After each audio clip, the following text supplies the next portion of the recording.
All right, so this is the first of 2 one-shots of Search for the Master. We're using uh, the Sidereal Tenets thing that I keep pushing for whatever reason, because I'm like that. The So let's start with cats. A concept, aim, tone, subject matter. Concept, it's Swords with a Master, but it's uh, it's different. There's It's high fantasy and also in space, or it's science fantasy, but also high fantasy. So that's are things to keep in mind for the sake of this game. Uh, I'm not gonna go into the whole lore of the game. I'm not too worried about that. I just want to, I just want to play the game honestly. At this point, I've been moving a lot. That's why I haven't had a game for the entire month until now. So, so I just want to get into the rhythm of playing again. And so that's that. Aim, tell a good story, have fun, all that stuff. Tone, it should be half gonzo-ish. I'm not sure. Like, it should be kind of epic. It's Swords with a Master. I don't know how to say it except swords and sorcery, but and badassery and shit. Subject matter, X card is in play. So type X, do this, or say X, we do whatever to get our attention if something makes you uncomfortable in an unfun way. And there's also the open door policy. Sorry, the open door policy. If you need to take a break or whatever, feel free to let me know if you're leaving the table altogether. And lines and veils. Are there any lines and veils that anyone is particularly up? I want to put on the table for now. I'm totally good. All right. I think I'm fine. Okay, everyone. Okay, you're fine. You're all fine. Okay, good. I don't expect any serious themes to show up, but they might happen if someone decides to. So so that's that. There's also the X card, like I said. Is everyone familiar with Swords with a Master? Has everyone played at least one session of Swords with a Master or one game? I have not. Okay, so it should be it's it's simple once you know, or not simple, but like it makes, how do I explain it? It's simple enough, but it also has a bunch of things, but it should make sense once I explain it. Like, the book is a bit verbose. Let me copy link address and make sure this is here's the Roll20. Make sure you're in it. I will give Rayston to someone else. 0 potential. Yeah, that's me actually. Hold on. Let me change the name there. Oh, sorry. Cool.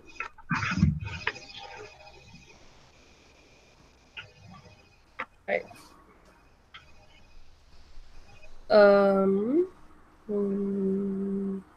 Who is Larry? You are not in the Roll20. You have to make a Roll20 account. No, I'm actually logged in. I forget how it is that you click on launch game or whatever, play game or whatever the button it says that you enter the game. But it says choose. I'm using an iPad, unfortunately. I apologize for that. Oh, okay, that makes things worse because I haven't used it on the iPad as much, so I don't know. Is Unfortunately, there a link or anything that you send, or it's on the group chat part uh, in the Hangouts. I will also put it on Hangouts over here. yeah, if you could, that'd be very helpful. Thank you. Okay. Aha. Okay. All right. So everyone's familiar with character creation except Leandro, okay? Right? Yeah, pretty All much. right. The first thing you have to do is find an eidolon, which is something from this world that inspires you about your character. No, I'm not making that shit up. That's actually the first thing you have to do in this game.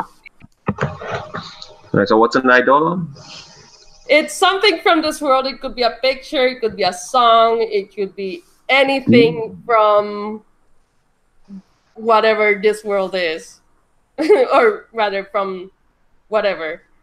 And that's your Okay. inspiration for your character. The theme right now is, again, epic, high science fantasy. Hmm.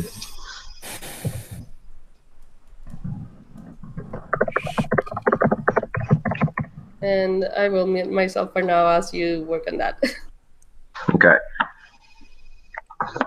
Is that all I have to think of now, or actually, I'll look at the sample character. And It's basically the picture for the sample character would be the eidolon equivalent. Ah, So you find like a picture or something, or okay. a song, or a poem, or whatever that inspires you about your character.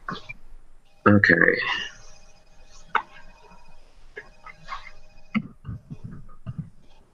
Hmm. Does everyone else need help with character creation, or can you go on your own? Alright, cool. Yeah, I'm still trying to load the Roll20 thing. It's not. That is sad. It is sad. It's worked. It's worked in the past, so I'm not sure why it's. Do you have some other technical or computer or something, or is your iPad the only thing? It's the only thing I have access to right now. My partner is on the laptop. Ah, that makes sense. Yeah.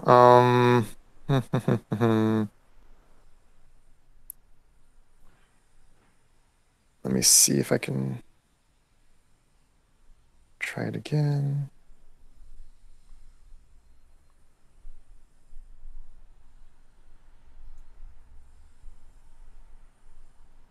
Do you have the app, the Roll20 app on your iPad?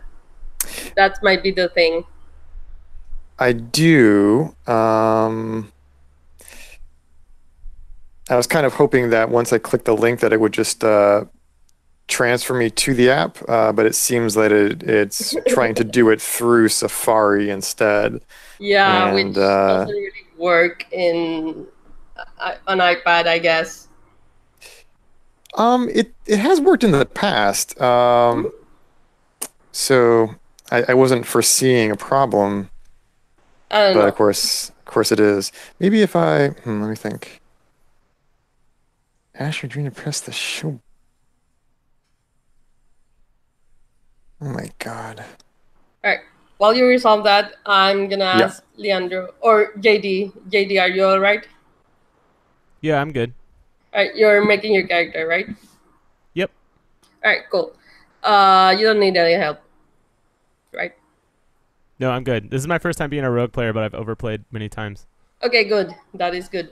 I'm actually overplaying for you on the Discord right now. Oh, right. No, I feel dumb. No worries. Yeah. I mean, I didn't really think about it until like I was logging in for this one. And I was like, oh yeah, great, cool. All right, cool. I did not make I think I made the connection, but I forgot about it. Like this may be the same person, but I don't know. But I didn't actually make the solid connection until now. That's cool. All right, Leandro, do you need help? Needed there. Yeah. Yeah, just like any sort of image, because like Anything. Yeah. It's anything, but I would recommend something that makes sense for the setting. Yeah, that's where like. Can you tell me more about the setting then?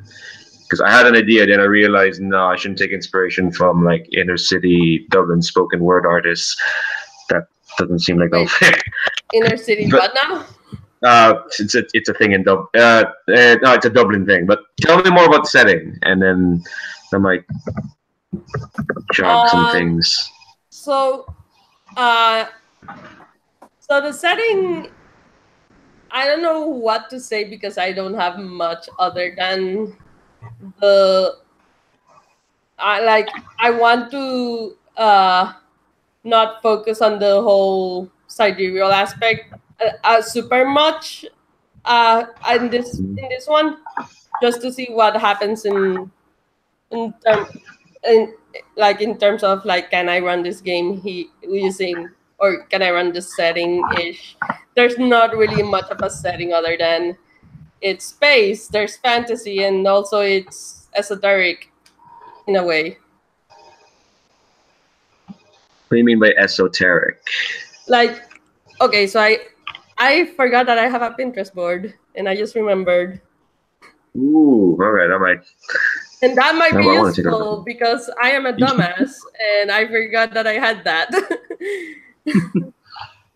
No, that's fine. You said you've been busy, like moving and stuff. So. Yes, I have been busy. All right. I will also post it on the other Hangouts chat for Larry's sake once he gets stuff. Cool.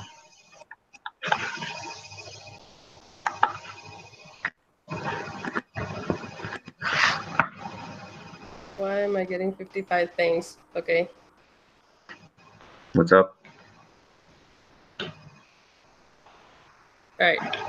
So that kind of thing. Unfortunately, Okay. I've been busy, so I haven't figured out how OBS works. So when the recording shows up, it won't show pretty pictures. So it's just us who will see the pretty pictures. Okay. Nice.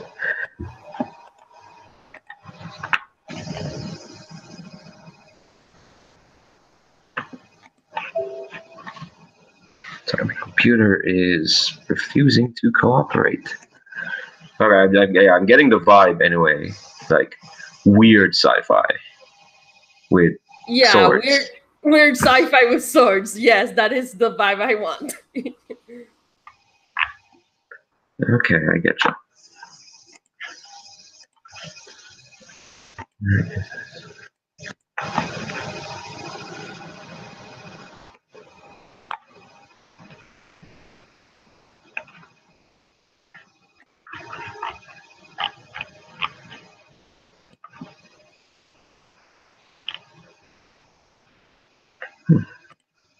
That didn't drop. Oh, there it is.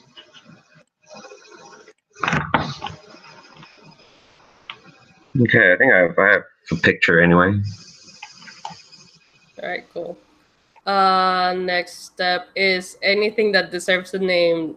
Think about like 3 things that your character has named, like your sword, any enemies or allies, any Okay.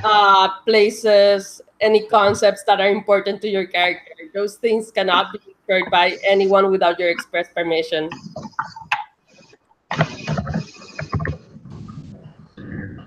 Including me, I cannot destroy any of your named things Yeah. without your express permission.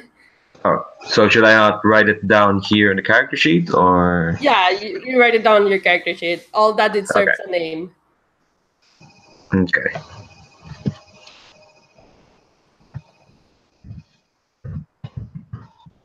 I see Larry on the roll 20. Yeah, I think it worked. This is a totally the interface looks completely different from what it did before, but maybe I can figure it out.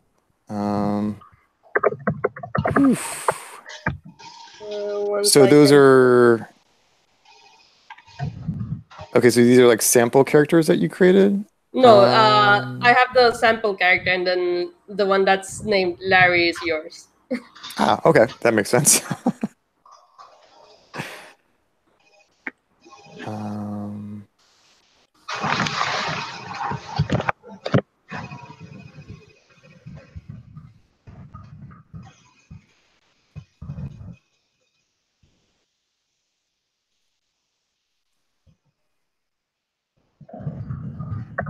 JD, where are you typing your name things?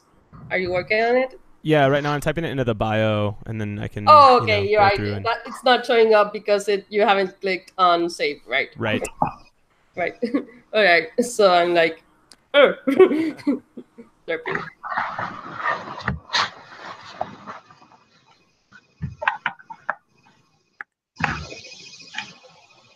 Leandro, let me know. Let me know if you need any help or if you are done with your around No, 3 name things. I, there's no set. there's Sorry, no say that hard there's no set hard number, but it's again. Okay. around 3 by default, or not by default, but like usually people like around 3. And there's no wrong answer as well. There's no wrong answer either. Yeah. It's just things that are important enough to name them. Mm.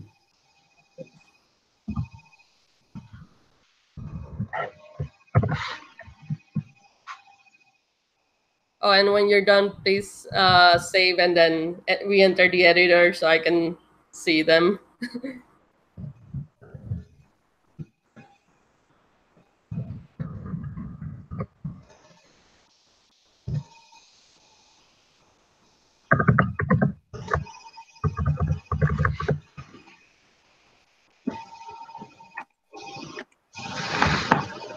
Wait, should we write down the names? Yeah, we write it down in the bio so you can see it, right? Yeah. Okay.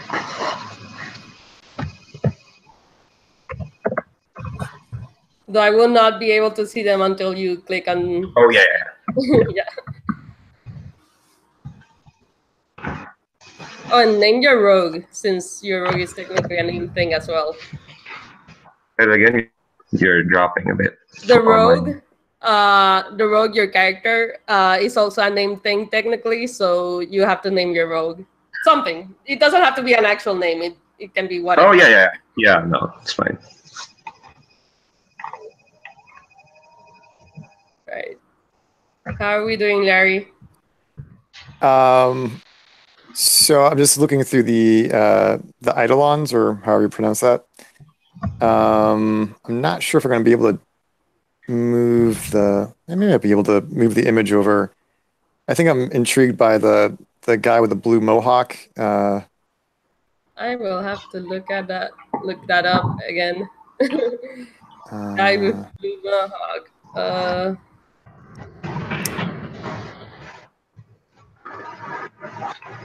I will have to find him first. Yeah. I'm not sure how to get the image over into my character sheet. Ugh. Save it on your iPad, maybe, and then upload it, I guess.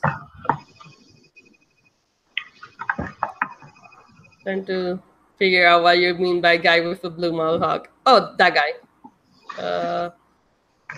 Let me make sure I got the right guy. This one?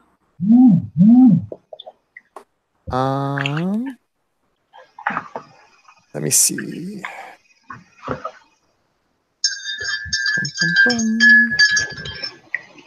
Can you mute yourself, Leandro, while you're working? Yeah. It's fine. Yeah, that's the guy. Oh, he has really nice eyelashes. I didn't notice that before. Cool. Let me put him. Oh, let me add him. Since I can do that since I'm on a laptop. So when I click on the bio and info character sheet, pretty much everything is blank as it's coming up on my screen. Is that Oh, that's intentional. It's your character sheet. You're supposed okay? to fill it up yourself. Okay. Let me go out of here first. Okay. Don't so I can save the character picture. There we go. Now re-enter. Okay. All right, and you should see the guy with the blue mohawk Ah, and I pretty do. eyelashes Yes. or With eyebrows or whatever you said it was. I said eyelashes, but the eyebrows are pretty nice too. Um, I forgot what you meant. now the question is, goodness, what is up with this interface? All right. Uh, so next thing we have Leandro. You muted. Yeah. Is your fits heroic? So there are two tones in this game by default: jovial and glum. You want an action that your character does in each of those tones, and this is like your fallback if you roll something that you don't like once per session. You can invoke one of your feats heroic and change to that tone. Okay. And I will explain more of what that means when we get there. And your fellow players can help explaining as well.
Okay, my things deserving of a name and my feats heroic are all done, so I'm gonna hold off on the trick until we can all talk about it as a group. Cool.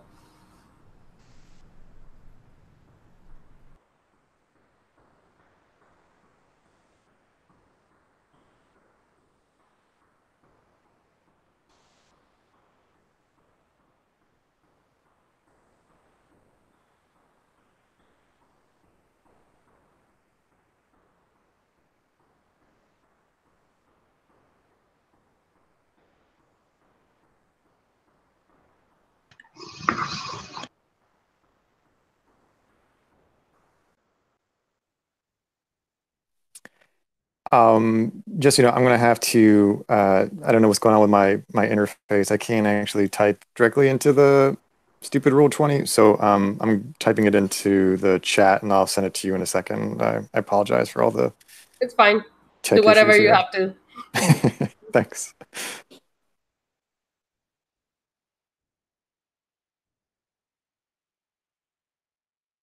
Leandro, how are you doing? Fine. I think a bit better, and I have another example here to look at. So it should be grand. I just need to think of something jovial. Oh, for tones, you don't have to follow them exactly. As long as I will post the yeah, like if you can somehow hit that tone, it's fine. It doesn't have to be super exact. I will, once I learn how to copy paste, I will. These are the glum ones, and I will send you the jovial ones for now. Like as long as you use any one of the synonyms or some variation thereof, you're fine. Okay.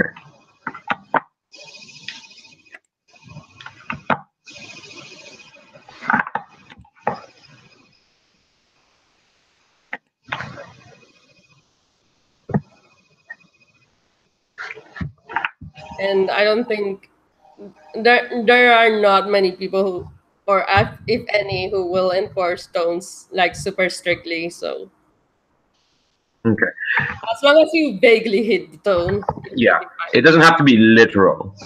Yeah. Yeah. Like Okay. jovial doesn't mean happy, also, and glum doesn't mean sad. It's Okay. just a bunch of synonyms that you can hit.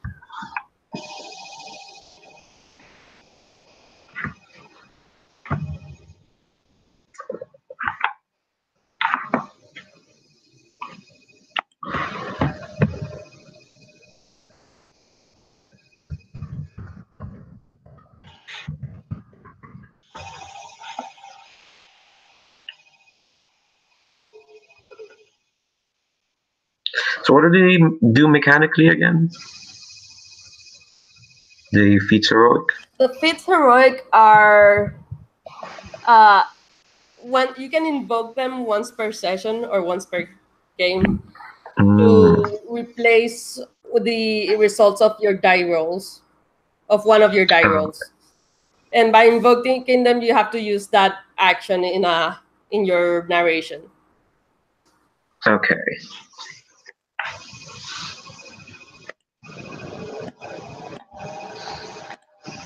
And I will explain more on how things work once we get there.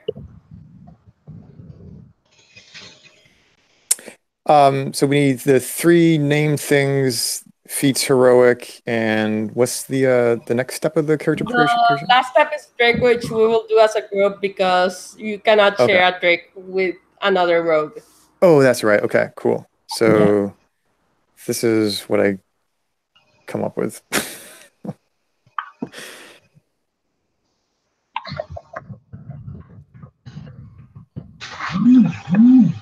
All right, I will post those.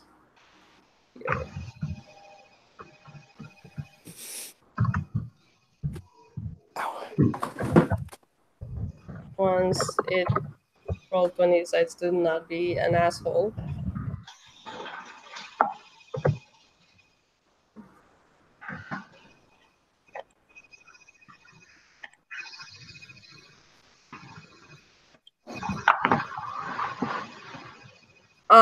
Your name things. Do you want to give them some backstory other than Ice Jammer, Survival Suit, and built-in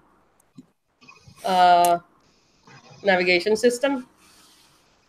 So Yeah, I mean, I could say them out loud, but I don't want to type them. Or I could type it too. all right, cool. Let's see.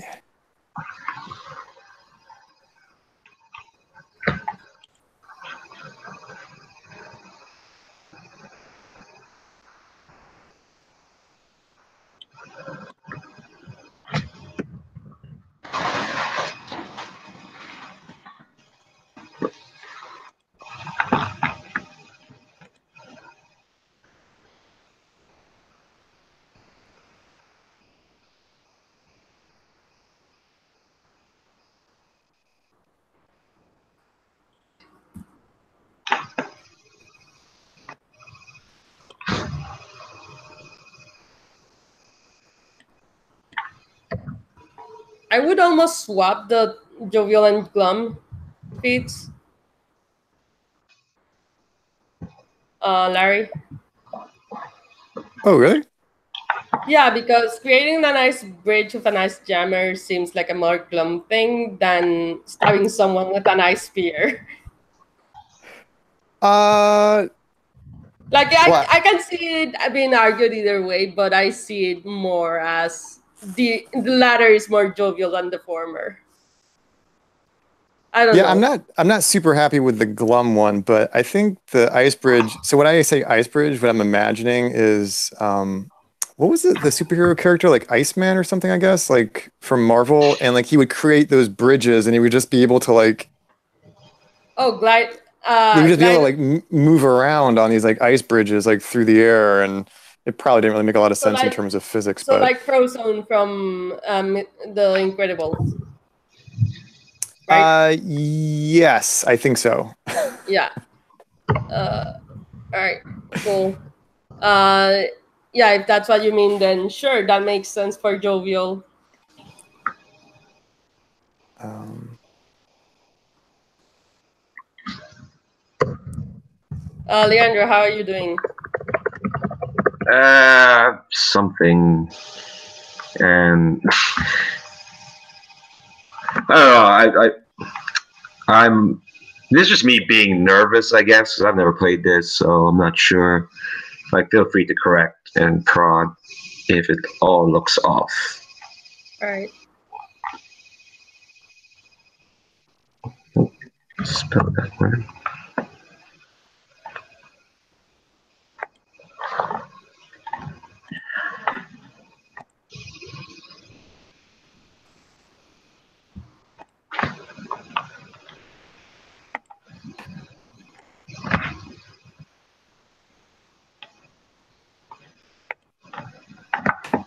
Okay, I think I have something anyway.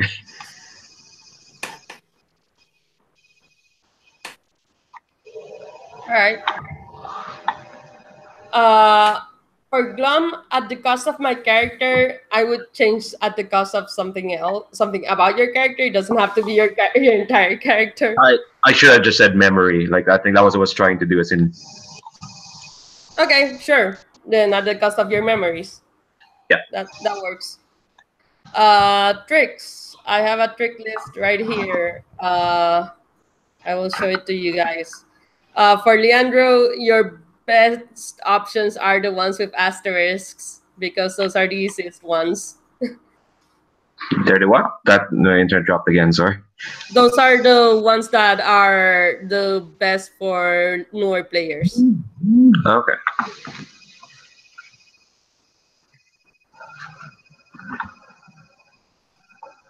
And tell the others what you want to pick. Okay. So because you cannot share a trick with the other rogues.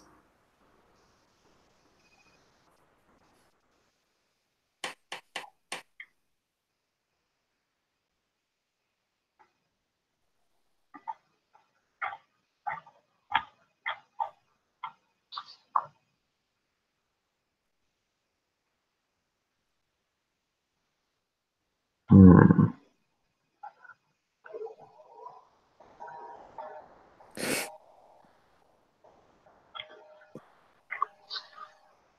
Does anyone have any ideas on what tricks they want to take?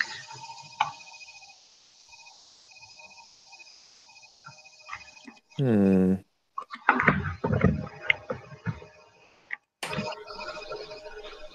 The things that I've named set me up for, or sorry, the things that I've named set me up for an inevitable foe, but a lot of people pick that one or are interested in it. So I have another one that I was thinking about doing Omen, which I would also be totally happy with. So I'm pretty flexible.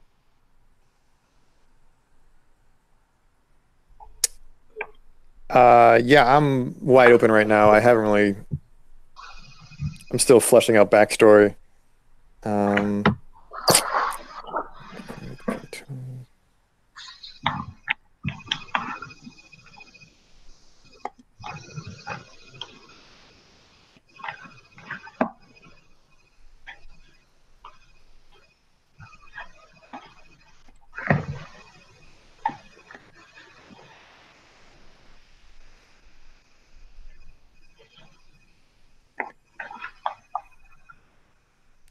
All right, I am attempting to make sure I can somehow sit.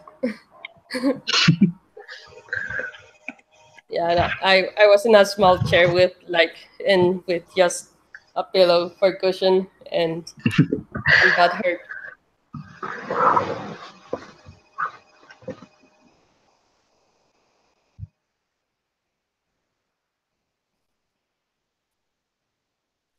I could do something like canny cognition, maybe. I feel like,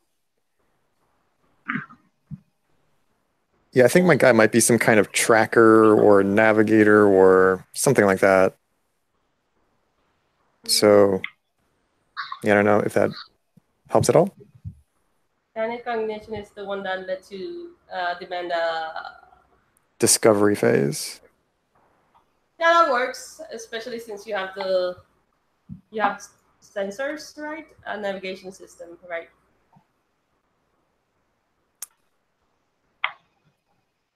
I'm not sure if you heard me.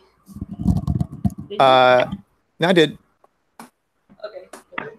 Yeah. I think that fits. Unless Leandro, you were contemplating that one yourself.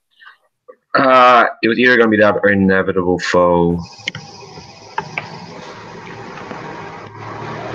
I think I'll stick to foe because I wrote down a. Apparently, there's a sister in my background. That no. If you want to take cognition, I'll take foe then. Yeah. Okay. Cool. That leaves me with Omen.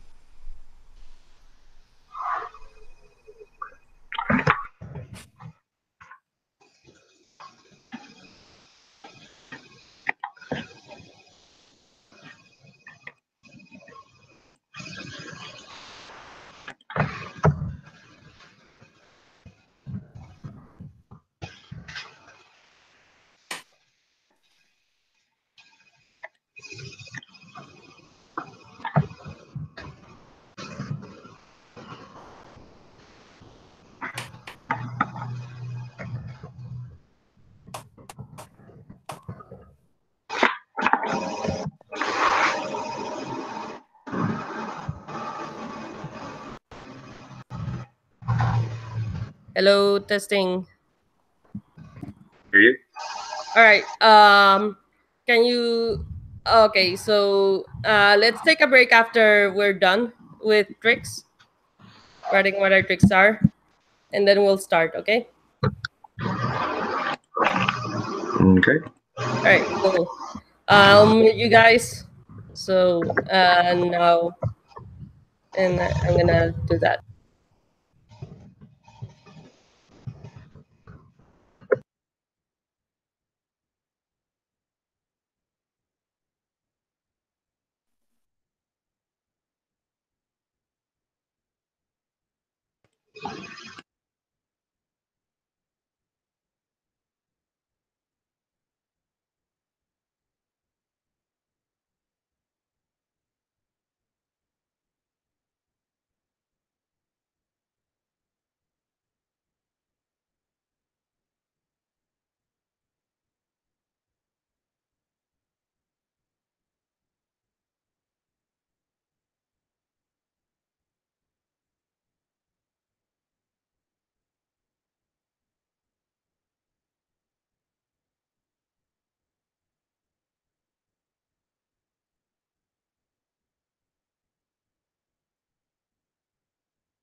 Let me find an override on.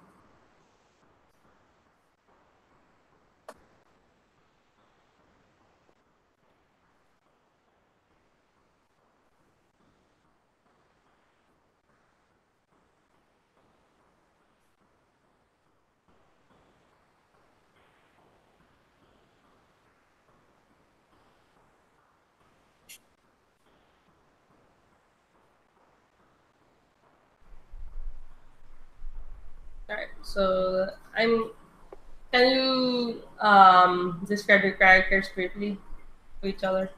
I will meanwhile look for an override on.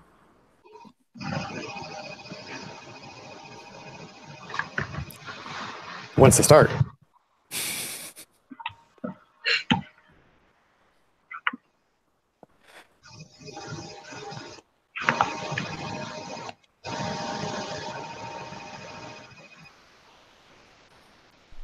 Okay, I can start, I guess. There we go. It's like a game of chicken. Like, who can stay silent the longest? I feel like I should apologize. No worries. All right, cool. So my Eidolon is the piece of art that if you click on my character sheet will pop up. And then, so I am Arnil, once of Nirn. So things deserving of a name: Garrix, my biomechanoid dragonfly mount. Rizolos, High Chief of Nirn, my slain lord, whose torn banner I still carry on my plasma glaive. And then Ormal the Usurper, once confidant and my friend who overthrew Rizolos.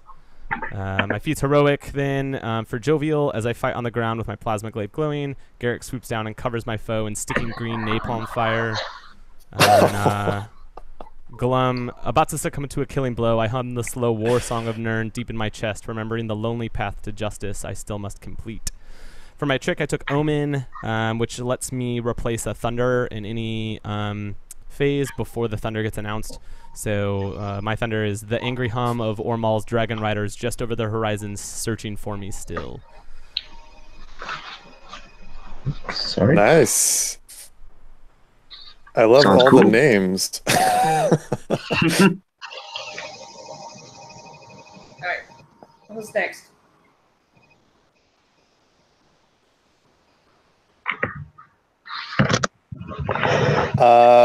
That's a tough one to follow, but I'll go.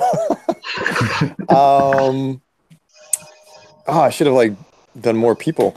But anyway, so my character is Teo. All that deserves a name. I don't know. I call this Ice Jammer. I guess for some reason it reminds me of like that picture reminds me of what is it? Well, it doesn't matter. Anyway, okay, so Ice Jammer, these are just like my weapons. They shoot ice rays. Because I'm from like this frozen hunk of ice that's like, just hurtling through the universe. I got my survival suit, which basically keeps me at like a frigid temperature, necessary for my survival away from home. And I also have this like innate navigation system, which is basically like all these like weird little like sensory looking things on my skin. So like as I'm basically sort of either reaching out psychically to the universe around me, calculating routes, like those dots and lines are sort of reconfiguring on the surface of my skin. My jovial feat heroic is that whole thing about, riding around on ice bridges. And glum, maybe it's not so glum, I don't know. I see it as glum. It's just sort of like me creating like some kind of like ice spear and very grimly like piercing somebody with it. And then my trick is canny cognition. I think that's what means uncanny cognition. Well, whatever it is. Which allows me to demand like a discovery phase. That's the mechanical side of it. And I guess fictionally it's just sort of like that ability of mine to psychically map space for light years in all directions and to also sort of navigate routes. So yeah, that's Teo. Right. And Leandro, can you tell us about your character? Yeah. Last but not the least, hopefully, my character's name is Dura Dusk, and I don't pictures there. For those who can't see, it is a woman in robes with a giant skeleton beast mask and shadows behind her. All that deserves a name. There's Somnia, the town of nowhere from whence I came. There is Whispering Dawn, my shadow, my constant companion. There's Volana, the sister who took my joy. And I added a new one, another one, while we were in break. Sorry about that. It's So, fine. yeah. It's fine. Yeah, the last one is Nemesis, which is my mask, the fusion of bone and cybernetics, allowing me to perform.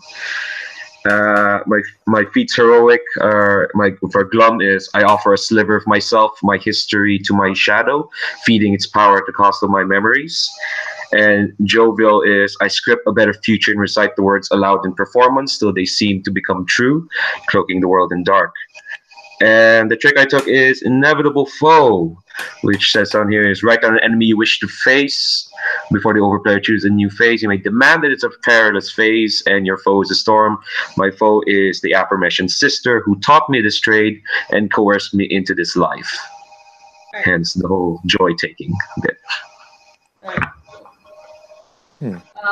Let's start with by me rolling dice. Multi-sided, random side. Oh, I get to pick. It is 2 threes. Alright, cool. Let's do Glum. Just I need to go to the map background and then choose side. There we go. And back to objects. Alright, so here is the override alon. You are in this barren wasteland, and I don't. For you are there for whatever reason. You might be there. You are when you are hailed by a group of scavengers uh, from the darkness. They are the thunder, unless you guys want to establish a thunder. All right, cool. This is going to be. Let's start with a discovery phase. So, the discovery phase, I will also show to players so that Leandro can can know what it is about. We start by this is the phase where we discover things about the world. How it works is that I will pass the dice around. I will pass the dice, and then the rogue asks, narrates, or immediate. Sorry, they roll the dice to determine tone. One die is jovial, one die is glum. We will get to Siamese when we roll doubles. When we will talk about morals and mysteries when we get there as well. But generally speaking, the red die is jovial, the blue die is glum. Whichever one's higher is the tone you're narrating in. I will pass the die to Arnil, who is to demonstrate, and Arnil will immediately roll. And to roll, you right click, multi-sided random side.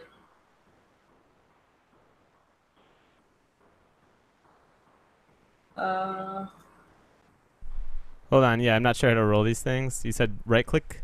Am I right clicking on that? Right click on the dice. Yeah. And then scroll over to multi-sided, and then choose random side, not choose. Sorry. And then click on random side. And I'm not sure what's going on. Yeah, it doesn't seem to want to do it for me. I can't like right click on them. Oh right, I derped. I am sorry. It can be controlled by all players. Sorry, I needed to give control of the thing to all players. Aha, okay, and then random side, right? Yes. All right, that's glum. So you know what to do. You ask me a loaded question after your glum narration. Okay. Let me. I think that Arnil is riding high on Garrix above the two of you, maybe, if we're all kind of in that same position. And the air up here is frigid and completely silent, other than the slight like beating of Garrix's wings that matches my own heartbeat. And I think I'm looking out across this landscape, and you said that those people in the Eidolon were the thunder, right? Yes, correct. They are closing in, and they seem to be hailing you, and they are the thunder. I think that I will try to circle above, hoping that they have not spotted me, and I will swoop down on Garrix, whose like wings go still, and so we're kind of just floating down silently over them, and I want to get a closer view of them. So, and I think that like I'm able to see, you know, their colors or their insignia, maybe some kind of identifying marker. So my question to you then is, who sent these people after us?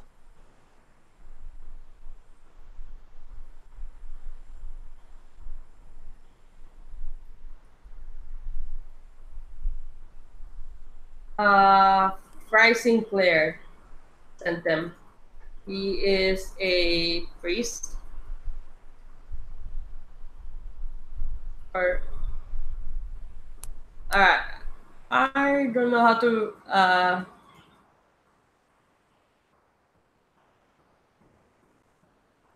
don't know how to say it, but he's a priest who sent them to investigate the area, uh, who might be approaching. And then you pass the die to whoever, right? What was the name of the priest, real quick? Fry Sinclair. Fry Sinclair. Okay. I'll post it here as well, or Frey, or whatever. Ah, okay. Gotcha. Okay, so I'm passing the dice over to Teo. Right, cool. Okay. So we're still in discovery phase, yeah. Yeah.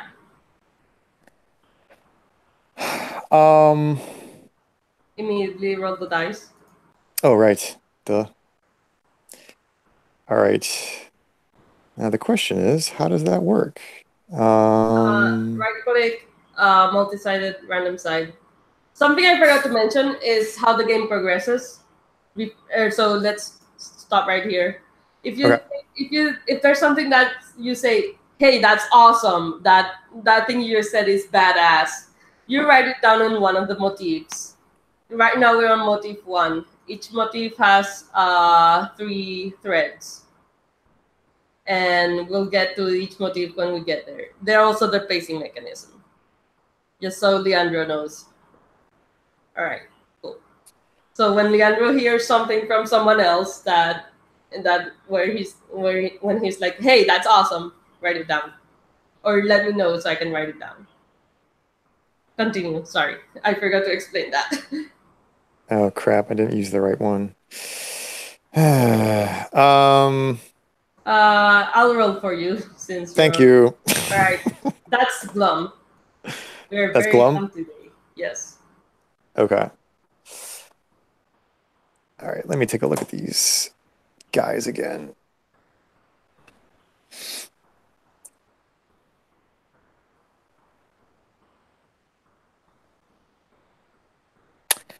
Um, So begin with your narration and then ask me a loaded question. right. I think I'm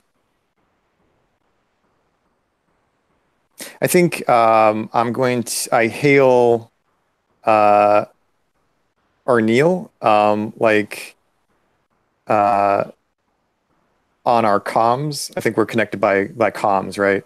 Um and um I ask him to describe the the insignia that he sees on those foot soldiers. I don't know, Arneal, if you want to like, or maybe I should pose that to you as the overplayer. Like, what do those insignia look like, and um, or maybe have Arneal describe what the insignia look like, and then I'll ask you like what that means to me, or what do I know about that insignia. I would say, yeah, sure. You can ask. We can do that. Ask, or any rogue player can jump in on other rogue players' narration if needed. So our meal can jump in on the narration as needed as well. Yeah, so you want me to describe the insignia, right? Yeah, sure. Go ahead. I'm picturing it as like a double lunar eclipse, like painted. So it's like these like two red moons hanging over like the outline of a star horizon or something. Cool. So like why does that insignia, we're glum, right? So why does that insignia like strike fear into my heart when he describes that to me? You know that uh, there are there's an order, the order of the eclipse.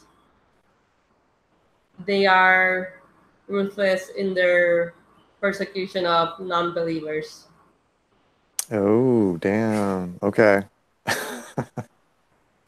And I don't believe, so it's not good.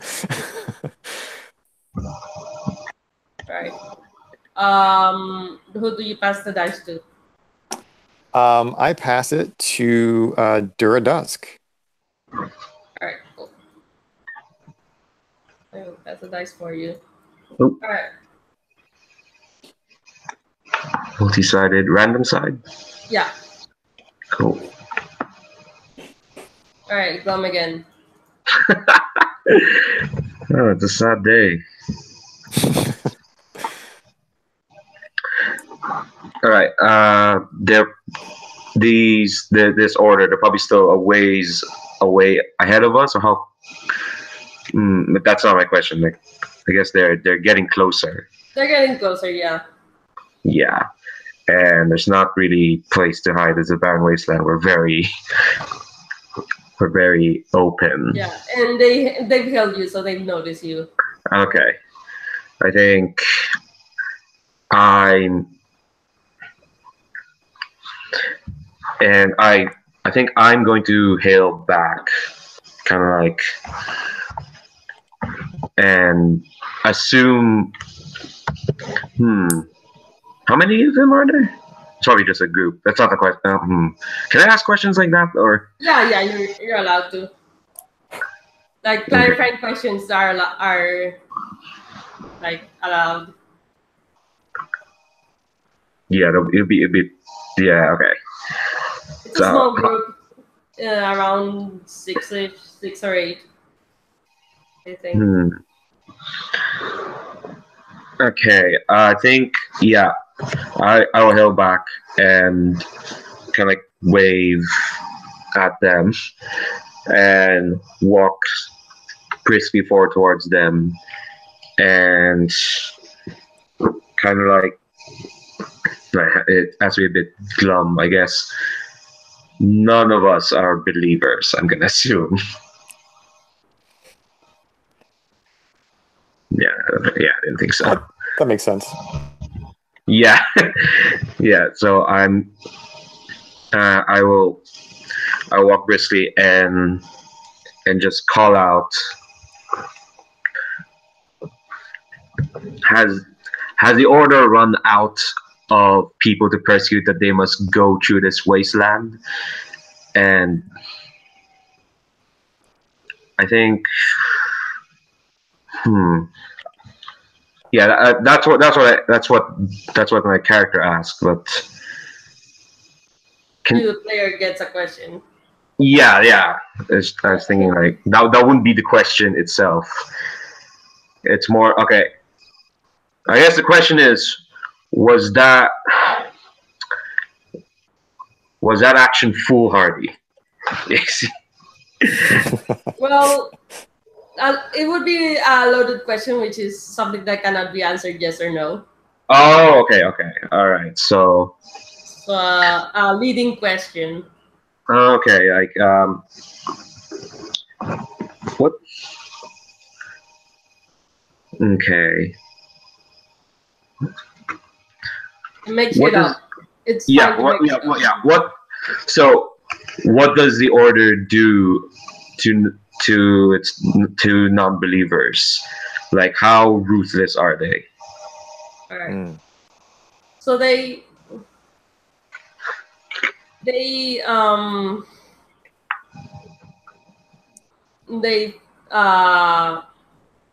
how do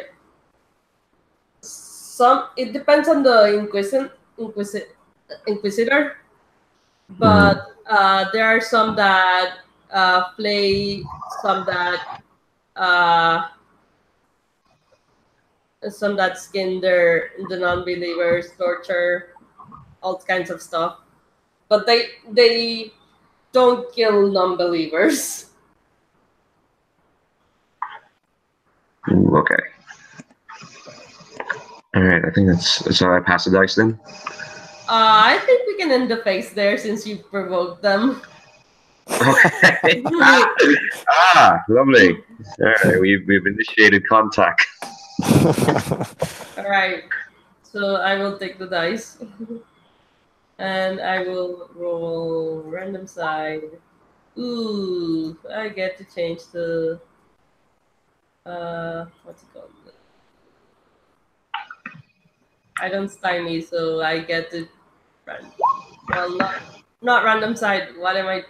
Why am I two side? Okay, there we go. That could go real. All right, cool. So I don't want to explain the perilous space yet, and these guys are mooks, so I'm gonna go to rogue space. So rogue space is where you show off how badass you are. We will make demands of each other. Like, I will go to JD again. Arno, show us how you evade the first few of the attacks by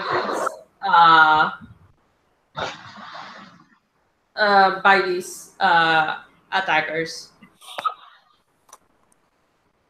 or something like that, and then you roll. That's jovial. It's also a moral. So morals, you write down a moral at the end of it, and also escalate the situation. So it whatever it happens, but it also escalates the situation. So now Arnold will have to, or JD in this case, will have to tell me how Arnold evades does what I demanded. What my demand was. Show us how Arnold evades the bullets of the attackers. That is what I meant, bullets of the attackers. And then he will also escalate the situation and add a moral that we will put down here.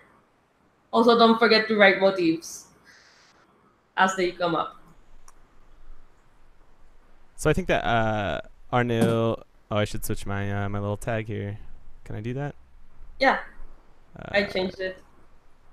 Oh, so that mine says jovial. Okay. Yeah. So I think that as the I probably hear their or maybe they raise their guns up, maybe they shoot out a few shots at Teo and Duradusk, and so I'm gonna start diving in, bringing Garrix down, and as I do this, it makes a loud kind of almost like a helicopter sound as the wings are beating furiously and racing towards them. So they're gonna see me, right, with this loud clang and this clamor overhead. I'm gonna ignite my plasma glaive, which glows out this purple kind of electricity crackling as I'm diving down, and they start to unleash bullets at me. But Garrix just kind of breathes its fire out, and the bullets are caught in the flame and melt up and don't actually reach us. But what I didn't count on was one of them, I think, having an explosive of some kind. And so when that hits the fire, it explodes, and it's going to send me hurtling off of Garrix's back. I'm going to crash down into the ground as Garrix kind of spirals up and takes a while to catch itself. So Garrix is now separated from me. So I think my moral here is going to be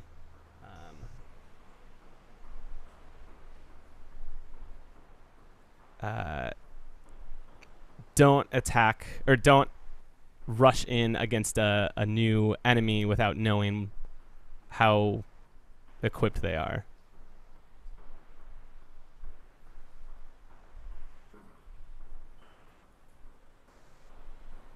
Cool. All right, and then I will.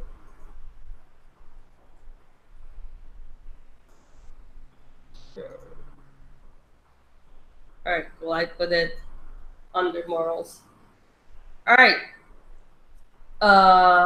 It's your turn to make a demand. You can also make demands of the overplayer in this phase, but Arnold already knows that. So.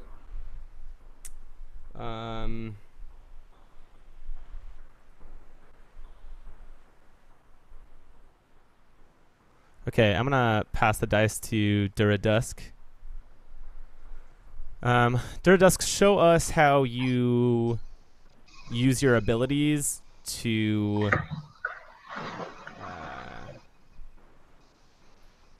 gain the advantage in this fight.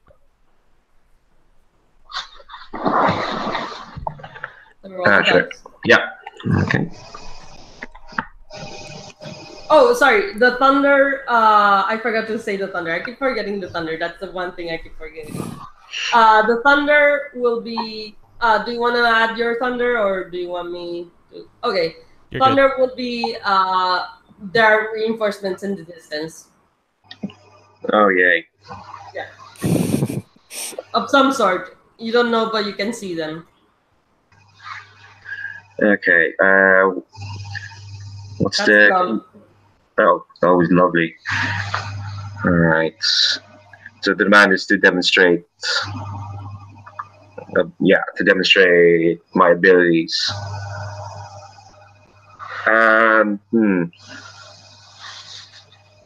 Okay, so I think is it a sunny sky? I'm gonna assume it's a sunny sky. No, it's not as sunny. It's I started out with glum, so it's dark. Oh, it's dark. Okay. That's a bit trickier. Do they have lights on them? Yeah, they have lights on them. They have flashlights and stuff. Okay, all right. So I think in the chaos of the gunshots and the explosions, their shadows are kind of moving around in the chaos. And once there at least 2 or 3 of those shadows they're crossed with Dura's one, that's when her shadow kind of ensnares them. And not all of them, just because everything's moving so quickly.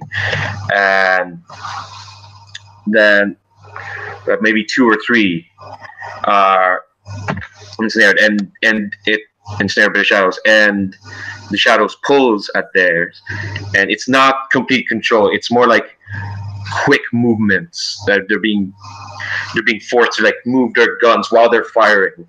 So they're still in control of the fire. They're still in control of them firing the guns, but because they're being jerked around, their fire gets caught up on each other, and it catches some of them. Like, and this is all happening like in quick succession, so not all of them's gonna get hurt, but like, and yeah, and they're all getting caught. So I guess the more sorry. So I'm gonna note I added a motif because I forgot to add it. The insignia of the double lunar eclipse. Ooh, okay. So yeah, so is effectively some of the order is shooting their own comrades in the back, while in the chaos, Dura's kind of just standing there, kind of still like, no, I'm not really doing this, but behind her or around her, Shadow is making the movements. And the moral of this, I guess, there's no moral. There's no moral? There's no moral because when it has to be like both dice are 3 or lower. It was only because of. Sorry, I did not explain that part. The only reason that the moral happened is because both dice were 3 or lower. So. Okay. So, I think you can make a demand and pass the dice. Yeah. So to remind me, because I was typing things down, the situation is that they're shooting each other because of the shadows. Yeah, 2 or 3 of them are shooting the others. It's not that. It's like their positions being jerked while they were trying to shoot. Yeah. At Arnil. So it's more like they're being redirected. Yeah. So yeah, I think I'll pass the dice to Teo, and my demand is what will you do? So, sorry. So how demands work is like you say, show us how you. Okay. All right. Show us how you would end this fight as soon as possible. And okay. Roll the dice. Yes, please. And that is jovial. Oh, jovial.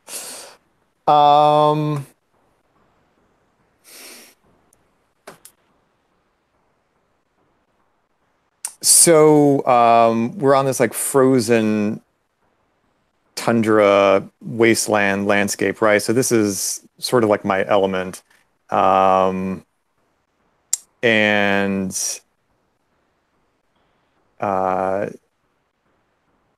there's this chaos that was, chaos has sort of erupted around us.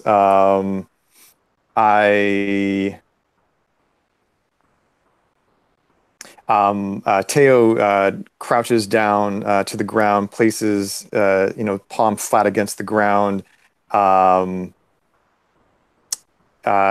He begins sort of like whispering these sort of incantations in his his native tongue. I think it sounds sort of almost lyrical, like he's singing to the ice on the ground. This maybe goes for a few seconds, and then I think like his eyes are closed as he's chanting the incantations, and suddenly his eyes open. They're sort of glowing blue, and basically these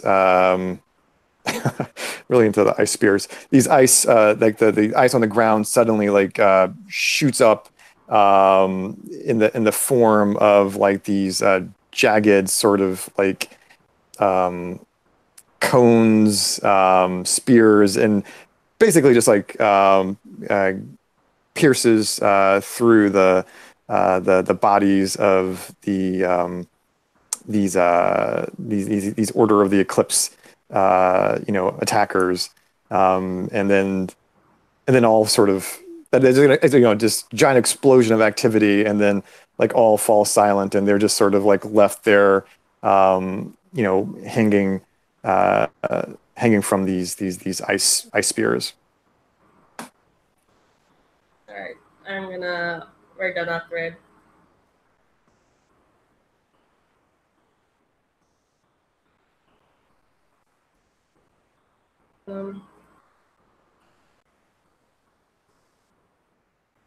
Okay, so now that we filled the first motif, we go to the second motif. Everything's the same except something from one of the sent threads from motif 2 has to echo something from motif 1. So it has to make reference to either to anything like an insignia, an eclipse, the ground, shadows, ice, or any, like it has to echo back to something from those. All right. Do you wish to continue the phase, or do you want to go to a different phase? I think we're pretty well done with this rogues phase. I think we can move on. All right, cool. Let me. Where are the threads recorded? I don't see them on my thing. Oh, they're on the motifs. They're on the map. Sorry. On the map? Yeah, I put them on the map. I will on the Roll20 map. I will put Okay. them here.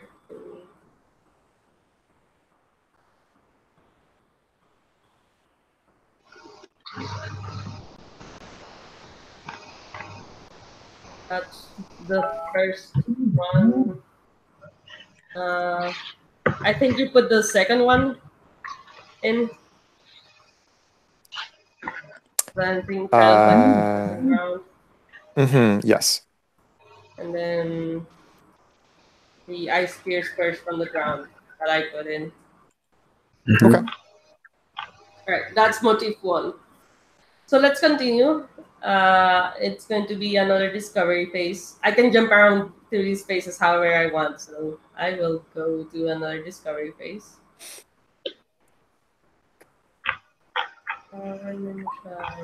It is jovial again. All right. So the reinforcements seem to disperse after a while. You're not quite maybe you're not quite sure what happens, or you do know or what happened, or you do know but we haven't established that yet.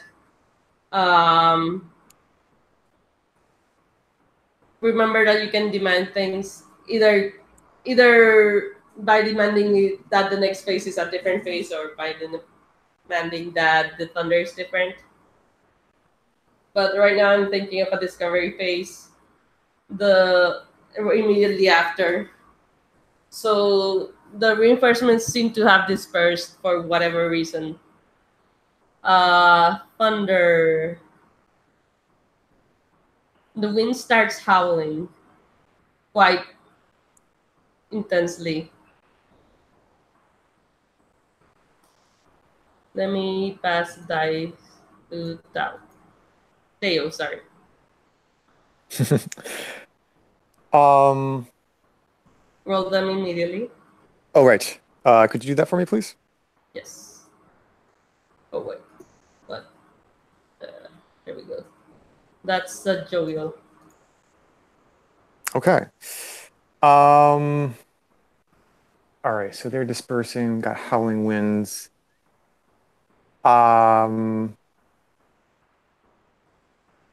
Okay. So with the winds picking up, I know that I'm basically like impervious to the cold of this planet, but I know my companions are not quite so lucky. So on their behalf, I begin to sort of like scan the surface of the planet, looking for some kind of some sort of place where we could take shelter. And I'm sort of imagining that this is like, well, actually, I'm going to leave that indeterminate, like whether that's man-made or just a natural formation. So I guess the nodes on my skin are sort of like, moving around seamlessly as I'm scanning the surface of the planet. So my question to you, the overplayer, is like what is the nearest the nearest place where we could seek shelter from this impending storm? The nearest place you can find shelter is unfortunately the stronghold of the Order of the Eclipse. Ah, That's where they were coming from. what's the second closest? Alright, pass the dice. Just kidding. So I will pass to. We had Duradusk. I'll pass to Duradusk. Immediately roll.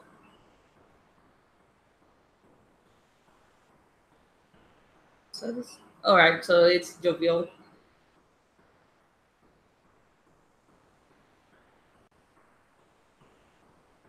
And you're muted. All right, there we go.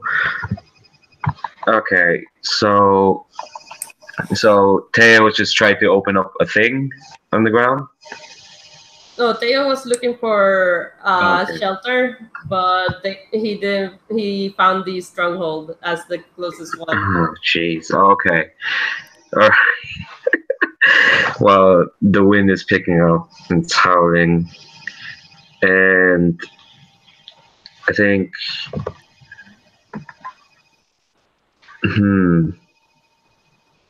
I think I kind of like. Jesus.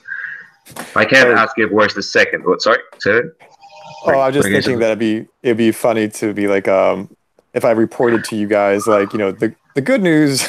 The good news is that there's shelter very close by. The bad news is that it's the shelter. It's the stronghold of the Eclipse Order.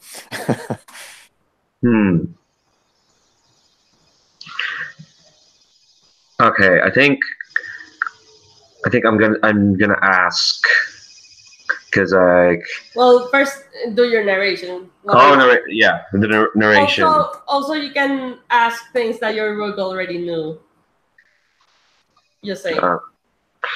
Okay, so I think we're at a distance away. We're looking at the stronghold of the Order, and I think Arnold's probably grounded down with us because of the wind and whatnot.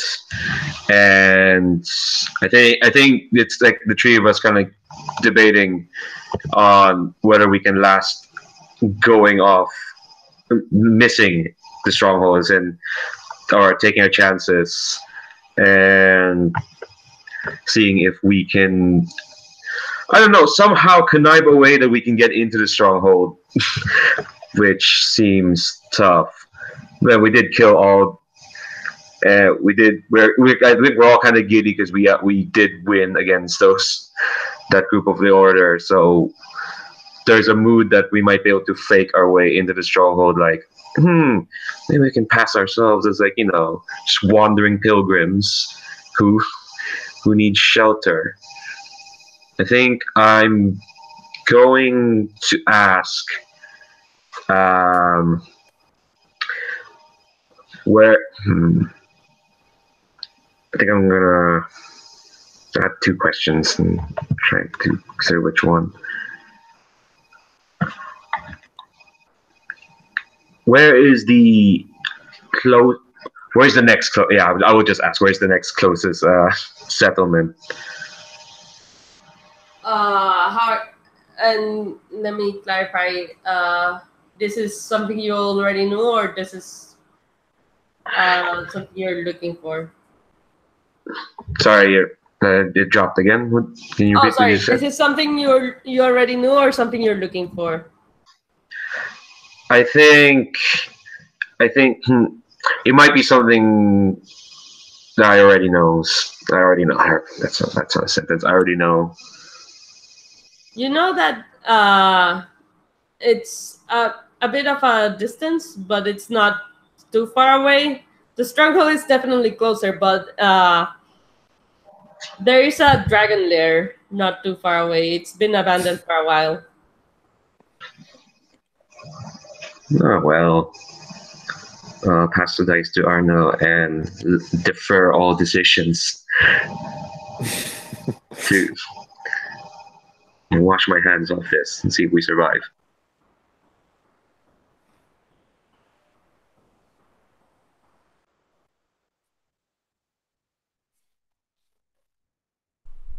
All right, so I am jovial.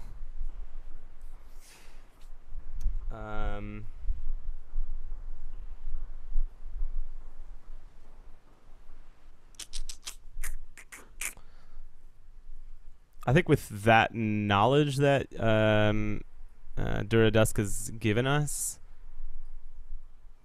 I'll probably tell. Yeah, I'll probably actually just have all of you hop on the back of Garrick's, and we're gonna like stay low and hover just over the ground, like skimming across the surface, in order to stay underneath like the really high winds that would be higher up in the atmosphere. And I'm gonna guide us to that entrance of the cave, kind of like hopping and skipping. Maybe there's like a frozen lake or something that we're like jumping over as well, or have to cross over. But it'll save us a lot of time rather than walking around it, even though the winds are dangerous. And I think once we get there, we see a fire burning, like a single pinprick of light in the deep blackness of the cavern. So what I'm going to ask is, you said it had been long abandoned. What has settled in this cavern that we hope to seek shelter in? You recognize the light, and this is when I'm gonna pull in the setting. This is a sidereal that the eldritch quasi deity that has settled here. Great. And do you want to continue the phase? Oh, is that up to me? Yeah, I talked to all of you. I'm Oh, okay. I'm asking because we could also have a discoveries about the sidereal that you just found. If not, then let's continue.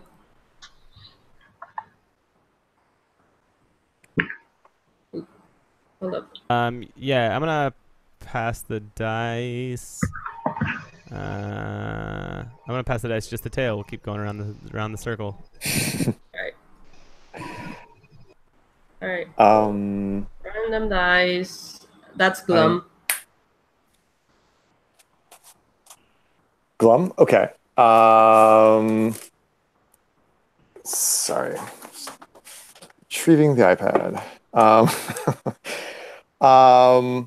Cool. So, just a quick point of order with the you said like eldritch deity, like so we're talking. Deity. So they're pretty powerful. Not Okay. They're almost godlike. Almost godlike. Okay. Yeah. So something like that has taken residence, but we don't know the exact nature or like who it is or anything like that. You could know. I could know, right? Um, okay, so I imagine like we like Garrick's maybe lands maybe just inside the mouth of this cave, and we all dismount. Uh, so we're protected from the howling from the winds, but like the howling is still maybe even louder now, amplified by sort of the echoing or resonance of the of this cave. Um, and I imagine so we're like peering through the gloom uh, with only like this pinprick of light in front of us. Mm, begin to sort of like move forward uh, cautiously. Like what do we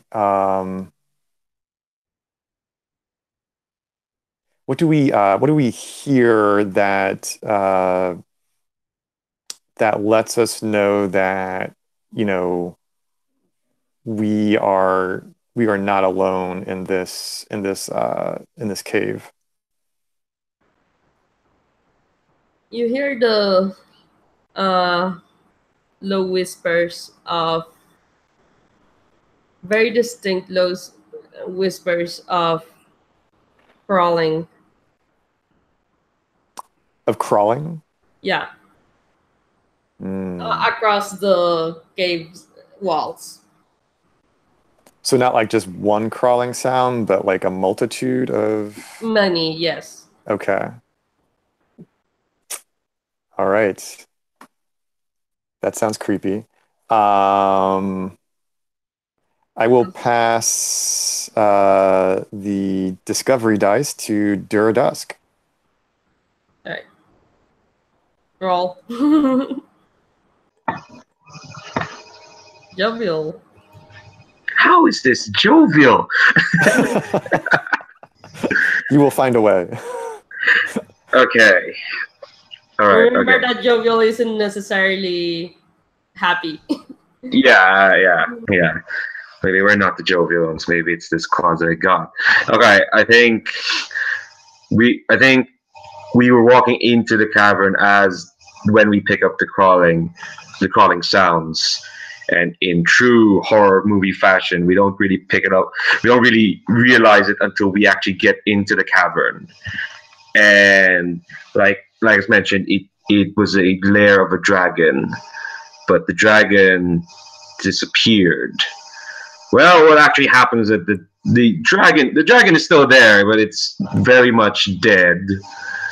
It's kind of sprawled forward, but the thing is, no, its bones are sprawled forward, and that's the weirdest thing is that this skeleton of this dragon, for one thing, it looks ancient, despite the fact that we probably heard that the dragon's been around in recent times, and also it's been the skeleton itself has been rearranged. It's not in the shape of a dragon, it's in the shape of a throne. And and the seat is where the mouth is. And kind of like and the crawling sounds you can hear it. It's actually like things are kind of being dragged around through the walls, heading towards the skeleton of the dragon. It's like little organic bits, like things that have been left there over like the centuries. And sitting on the throne is the Sidereal. And I think my question is, what do we beheld? What did the three of us beheld on the throne?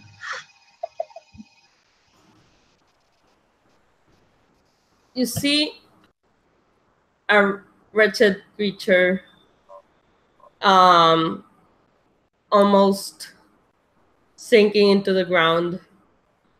It is scorpion-like in nature.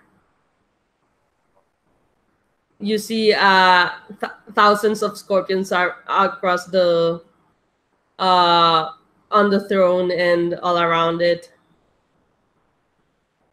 You behold Antares.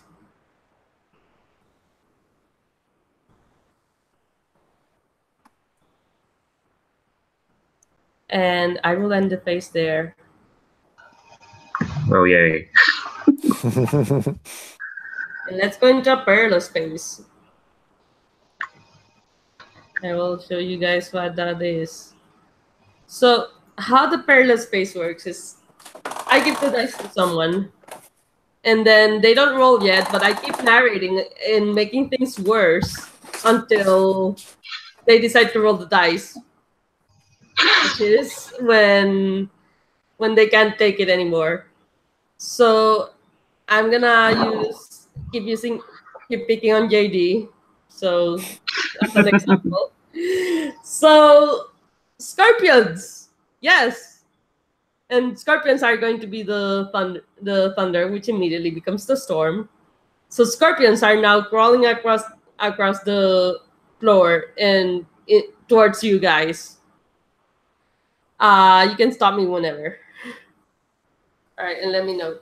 So, and then they start crawling up your legs, and they're not attacking yet, and what the other rogues can do is slip and struggle.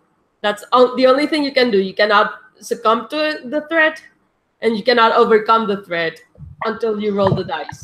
And you don't have and none of you have the dice except Arno. So, but you can narrate how you slip and struggle all you want. So these creatures the scorpions are crawling up your legs, including what was the Garrix's legs. And they're not attacking yet, but they are starting to cover every part of your body. What do you do, Duradusk and Theo and Arno?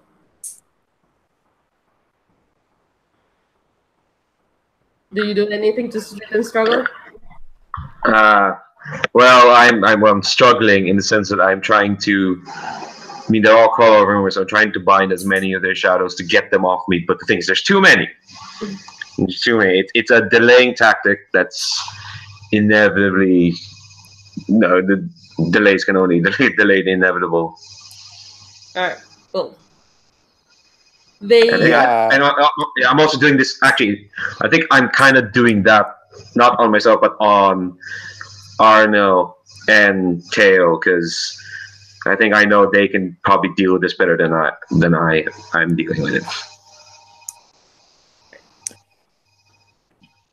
Well, I imagine that I'm sort of like backing, like Teo is backing away from the encroaching scorpions, and then like I sort of imagine like our backs sort of are like against each other.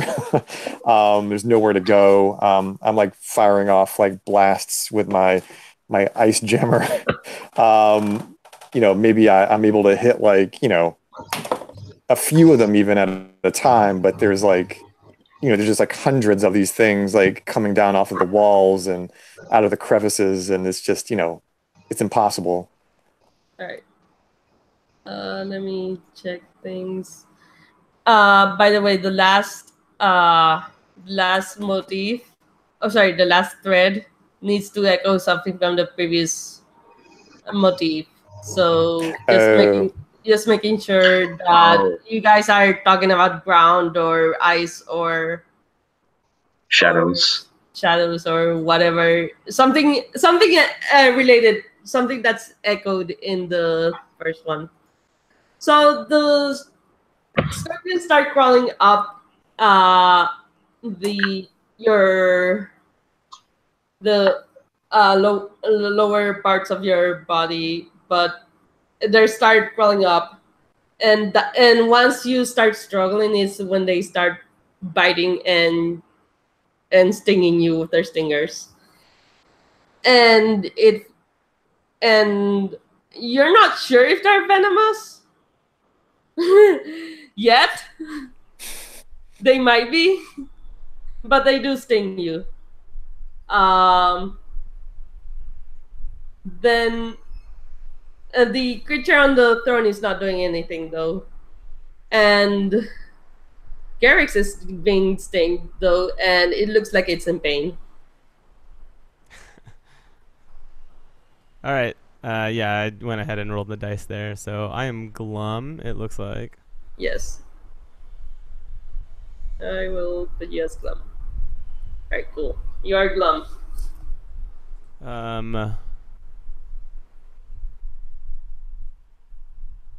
Okay, so I think that it's like the kind of mechanical clicking screams of Garrix that inspire me to try to do something else other than just individually like throwing these off or trying to stab them and cut them apart, you know, one by one, which is not an effectual strategy against these kind of numbers. And so I think with my my plasma glaive is like the only real like source of light that I have that's like available to me though. I noticed the way that parts of this cave have like frozen completely through, and like so there are these stalactites of ice that have collected, and I'm going to swing up my glaive in an arc, which instantly like melts it, and the water is going to come down, like bringing ice chunks kind of slamming down into the ground and reverberating like this kind of these dull thuds, and each hammer kind of like knocks these things off, or they like skitter up and curl up in fear and drop off of myself and Garrix as we're nearby.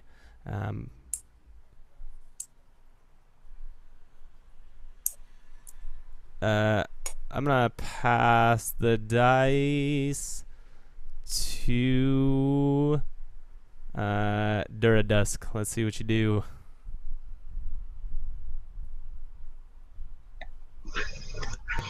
Do not roll, by the way. So, we are on motif 3. Same rules apply, except you need to echo something from motif 1 or motif 2.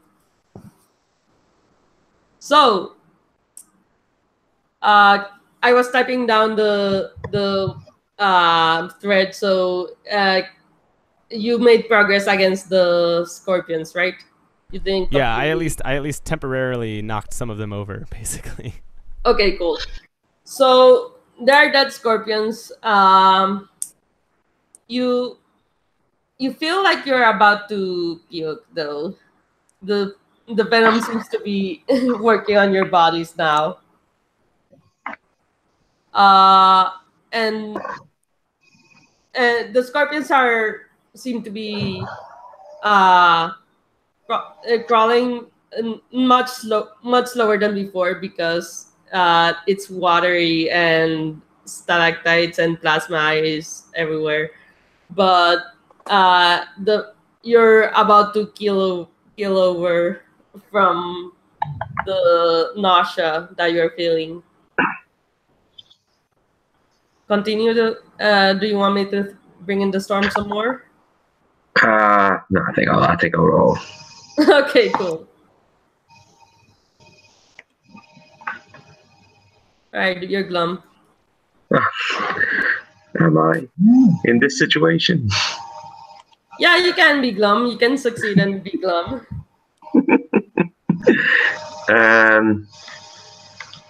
I think.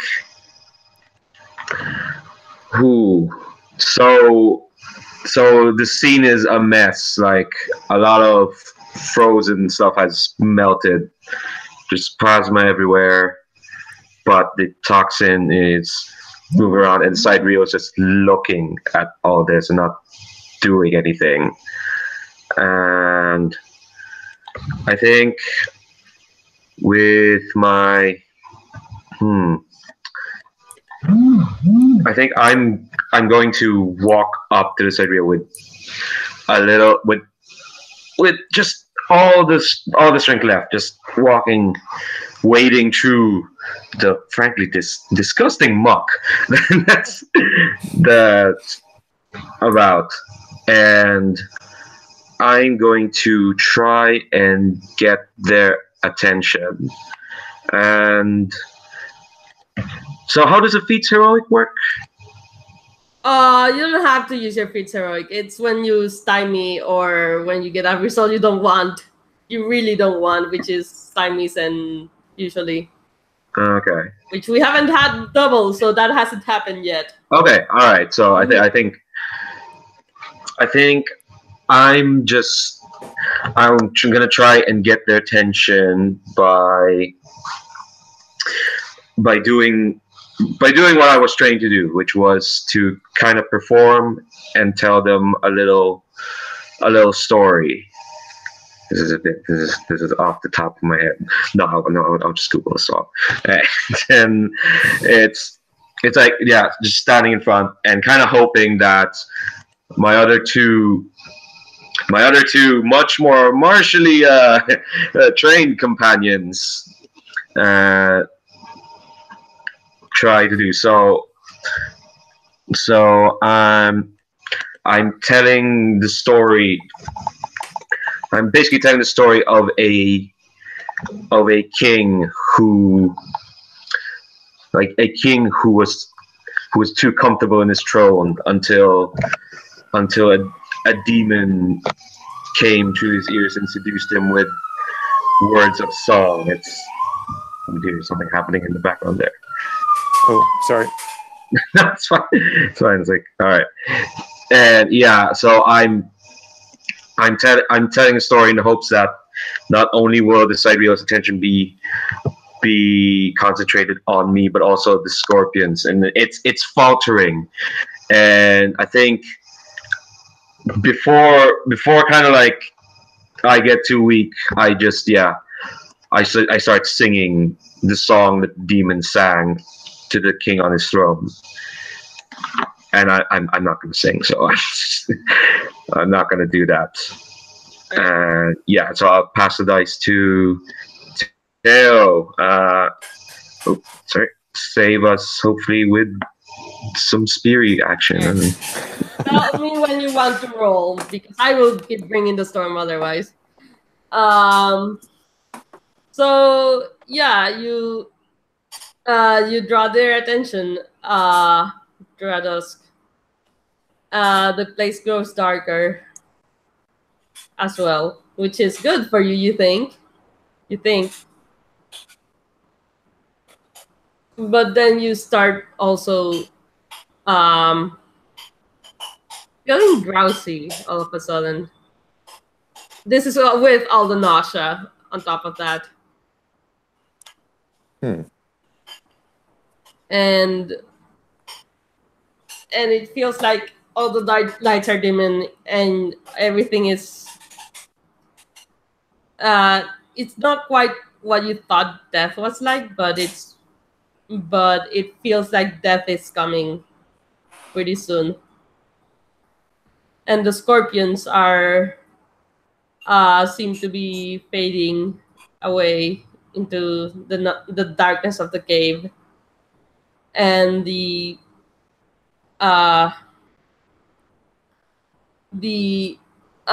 creature on the throne seems to be sinking onto the ground some more as you start falling with it. It feels like. Do you want to roll the dice? This is it. Yes, I would like to roll the dice. Thank you. I didn't want to interrupt your sentence. It was very nice. Right. Glum.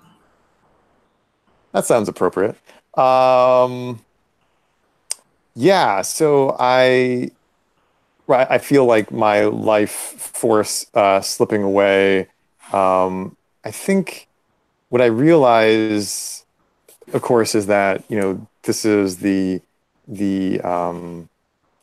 effect of the venom. I've got all these like stings from the scorpions, and their venom is like sort of worked their way through my system. So I think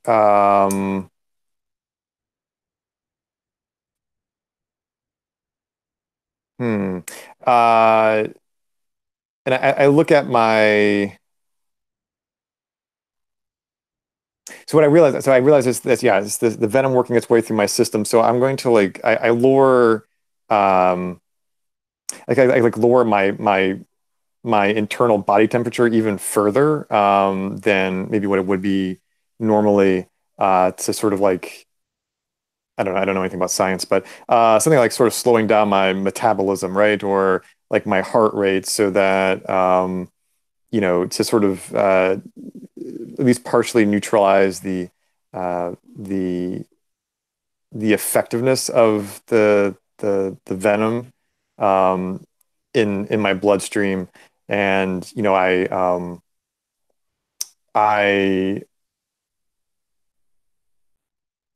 and that works, right? So I'm able to, it's still fuzzy, but the impending sort of darkness that was, uh, you know, that was encroaching into my vision begins to break apart a little bit, and I'm able to like refocus on the this scorpion figure on the throne, and what um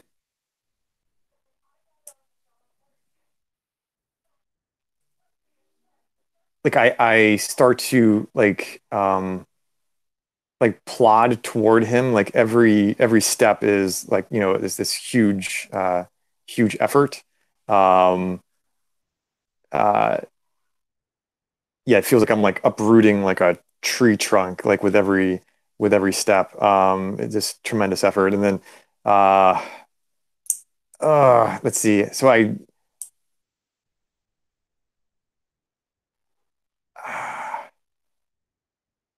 guess the ice slush that Arnil created seemed to work well against um, the scorpion. So what I think happens, like I managed to get up to the scorpion figure, and then like with the last ounce of my strength, like I collapse like on top of him, and like my body at this point is just like freezing cold, right? And so I just like collapse and like embrace him basically with my body, which sends like shudders and spasms through him, and that in turn like caused like a sort of a chain reaction, like all these scorpions like sort of like shut down or become inactive, and somehow also magically neutralizes the venom in my alien companions. Ugh, if that's okay. I think we can end the phase here, and we um, can move forward. Uh, do any of you want to demand a scene or a thunder?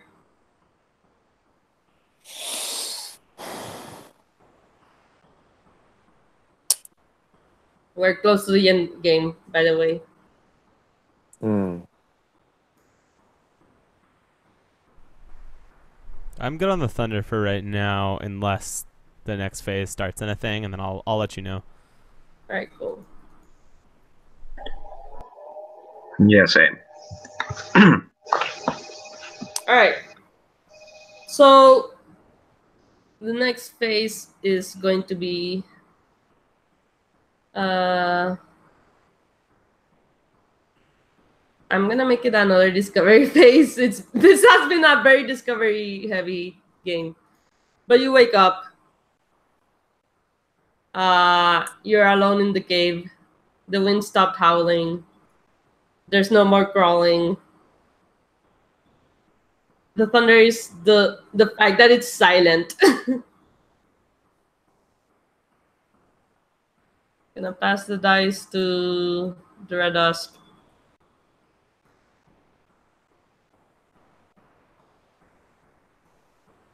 That's jovial. Okay. Oh Cool. shit! I forgot to roll for tone. Oh. All right, so mine is glum, yours is jovial. I already described, I think, in a glum manner. So, Okay. We barely survived a. So is the cave empty? well, you don't know. Well, you might know that might be. Oh, okay. All Well, right. Okay. that you can decide whatever. Oh yeah. So I'm narrating. Yeah. So I wake up and I see that the And you're jovial, by the way. You're. yeah jovial. Yeah. So I think I wake up and the cave is now just it is just completely empty. Like there's not even a the skeleton dragon's not even there anymore. There's the ice is completely frozen again. There's no sign of skeletons or whatnot. Although in the distance, because it's a big cave, and none of the skeleton is gone. You notice that I notice that an opening has been torn out. Like there's a tunnel that was covered up by the dragon, but it looks like it's been torn out very recently. Like there's like dust and crumblings. It looks like someone tore out there in a hurry. I look around and I see Arnil and Teo and Arnil's cool dragonfly mount Garrix. There we go. And Garrix is also up and it's kind of like I don't know what dragonflies don't make sounds. That'll be weird. They're poking. That they make sounds. Yes. Oh, okay, Yeah, all right. I did a yeah. Okay, cool.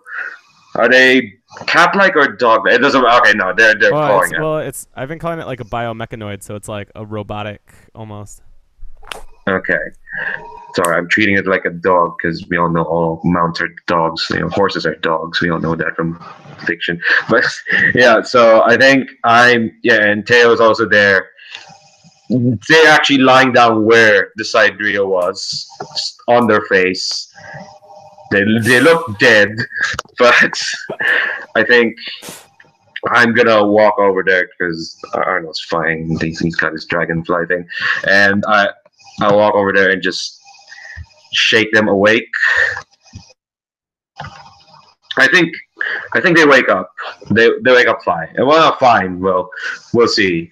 But I think I'm going to ask because there's a hope opening out there. I'm going to ask is that what's daytime like out in the wastelands, so that we know if we can keep going or if we should stay here. It's hard to tell because it is a stronghold. There's a stronghold of the Order of the Eclipse here for a reason, and it's because it's their home planet. They've been and this planet has been very much controlled by them for a long time. So there's almost always some sort of eclipse in this planet or on this planet. So okay. So it's hard to tell, but you can see by glimmers of light that it is daytime. Okay, cool. I'm gonna pass the dice to Arno.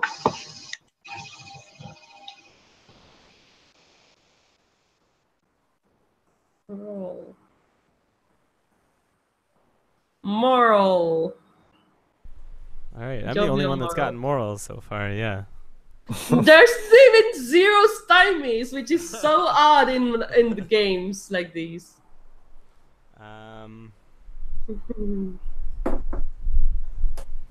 Like, holy hell. So this isn't typical. No, No, I've like- gotten, I've had some games that have like Stymied seven so or much. 8 morals and mysteries like by this point for sure. Yeah. Oh, that's weird.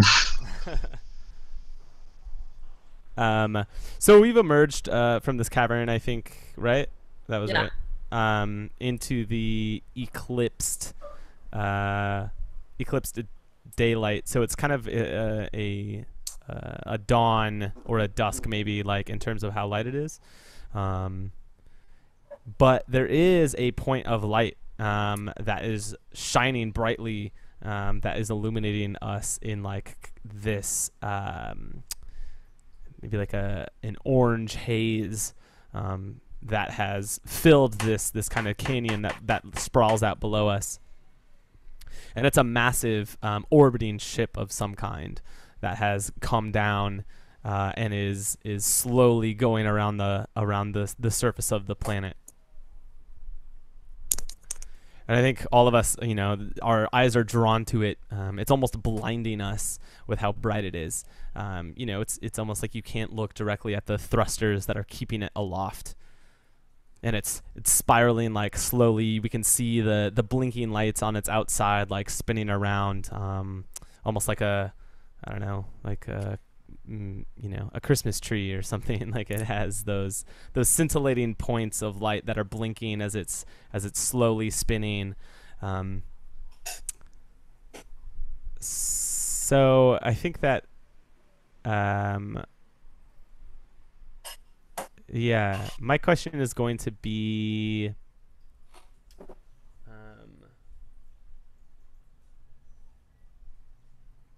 oh wait, no, I still need to nail a moral, don't I?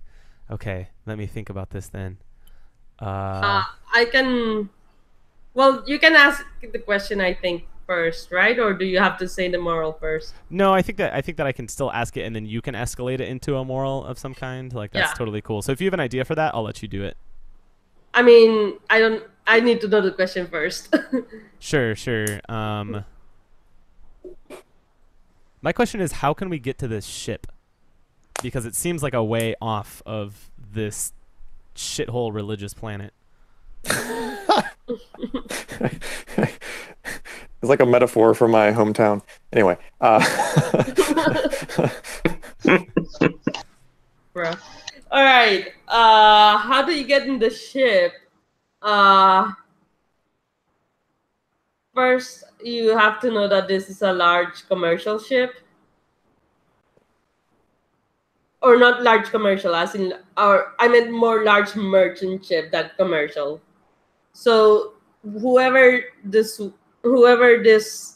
uh whoever this person was trading, or this person is trading with this planet, and you can get on the ship by, you see the insignia on the ship and you recognize it as the insignia of Nern,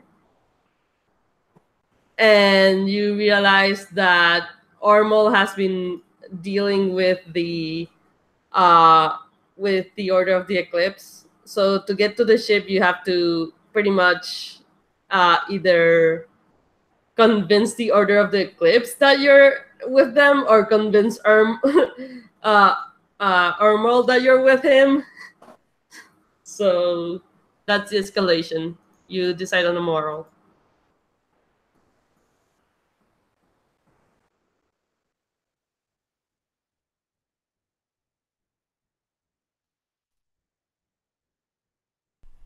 Yeah, it's gonna be there's maybe like there's always a way out, but you have to be willing to pay the price. Can you type that? Since someone has been typing those. Have you been typing those? You're muted. Alright, cool. Alright, who do you pass the dice to? Alright. You're muted. I'm going to pass the dice over to Teo. Okay. And I will roll for Teo. Thank you. And that is a jovial. Okay, so just to make sure that I understand, so the only way to get onto this merchant ship is to either convince the Order of the Eclipse that we are On their side, on their side. or convince Ormol the usurper that you're on his side. Who is Ermol? Has he been introduced already, or? He is one of the named in Arnold's one of Arnold's named. Yeah, Ormal is the guy who overthrew my former lord, and I hate him. Oh, okay, interesting. One's confidence. So do we know what the relationship of Ormol to the merchants are, or is that still indistinct at this point? If we've been traveling, I've probably mentioned him. So I think you guys probably would know about Ormal. Yeah. Well, I know of him, but do I know what his relationship to these merchants are? Like, yeah, or is you can well, the merchants bear the insignia of Nern, so they belong to the land where Arnil is and Ormal are from. Oh, okay, gotcha. All right. Hmm.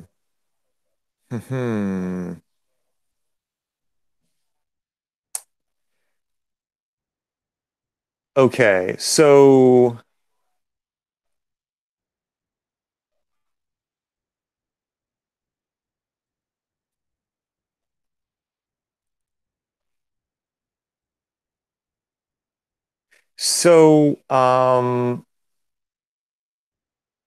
we are,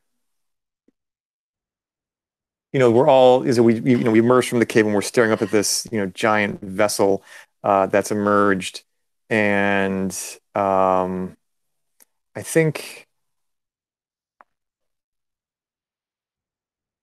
we sort of look at each other, and I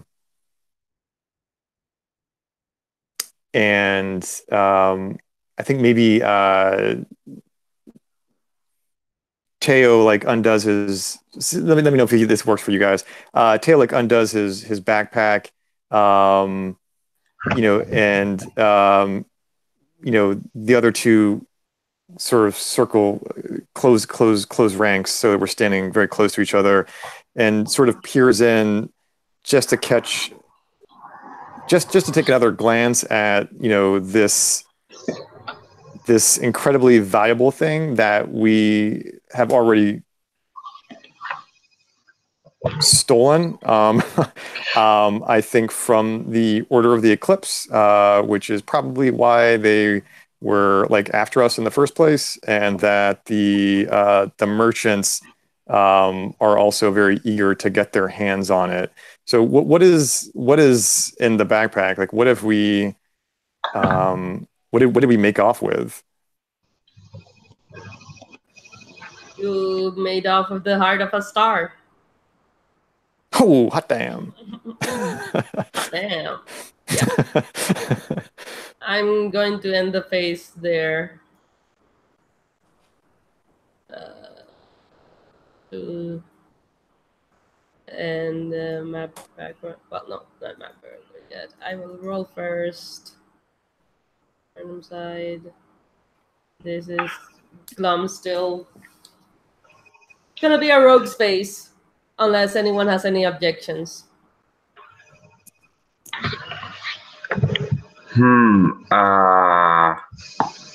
long?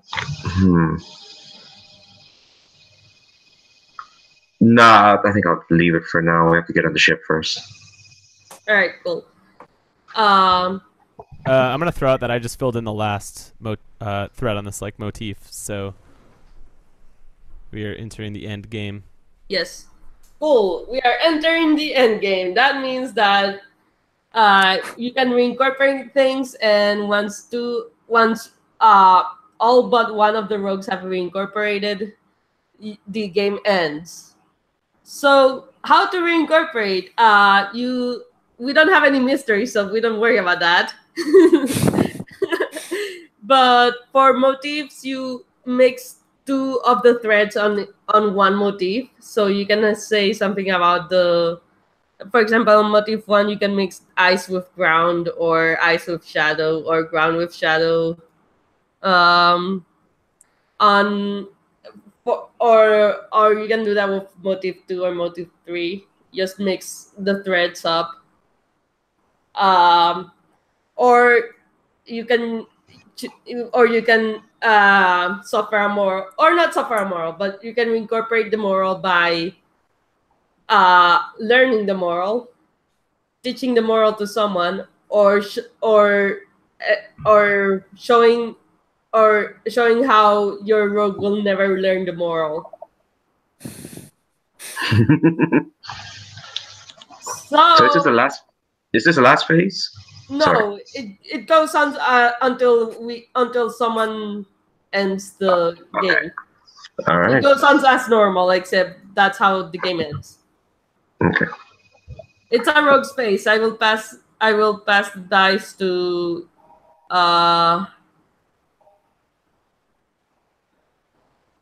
let me think of. So the thunder, which I haven't explained. Do you want to use your trick now, Arnil? Sorry, did you make a demand? Sorry about that.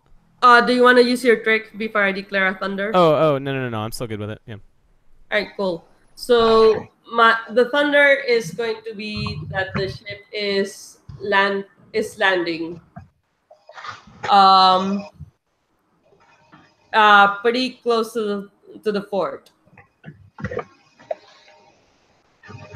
Arnil,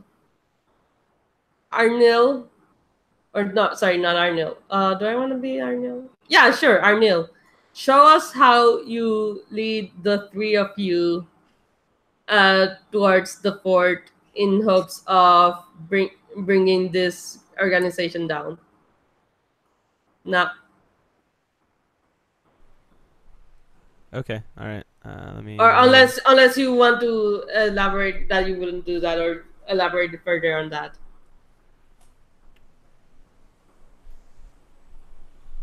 That's All right. jovial. Yeah, I'm jovial. Let's do it. So let me narrate some more. The ship is landing pretty far away on the stronghold. You see what's his face? Ormal coming out of the ship with his entourage. And yeah, that's the demand. And the thunder it being Ormal. Yeah, I love that. I'm not going to be subtle about this. I'm going to seeing Ormal, who is like the source of my frustration and pain. I'm going to hop immediately onto Garrick's and hoist my glaive high with my banner of the Lord Rizolos trailing behind it. I'm going to look back at my companions and just shout, try to keep up as I race forward on Garrick's immediately towards Ormal with my my spear lowered, hoping to pierce straight through him. But I think obviously this is not going to go as planned. They're going to spot me coming. This is a massive ship. It's not like they don't have reinforcements or other people. Both the sect and Ormal himself. So I think what I'm going to do actually is I'm going to pass the dice back to the overplayer and say. Show us how this religious order and Ormal's forces make a show of force against us as they realize that we are heading toward them. Do you reincorporate? No, I don't think so. Okay, cool. In that case, the as you approach, you see that the forces of Ormol are slowly but surely putting up these giant cylinders in your direction. Well, not giant, but like big cylinders and like this thick. And they're aiming at you. There's a lot of them, and they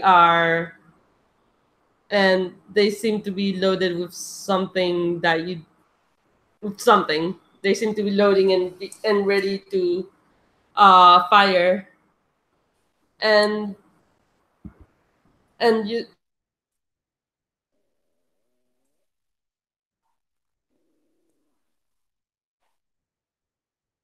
Uh-oh. Yeah, did everybody else just lose Ye- her? Oh. Yeah. Oh, yeah. So we all. Oh, all right, you're back. Yeah, you dropped out for the past 10 seconds there. wait, hold me. Yeah. Yeah. All right, so the cylinders are wiring up as they moved towards as they're pointing towards you. They're gonna blow the fuck out of you if you know that this is something you feel like.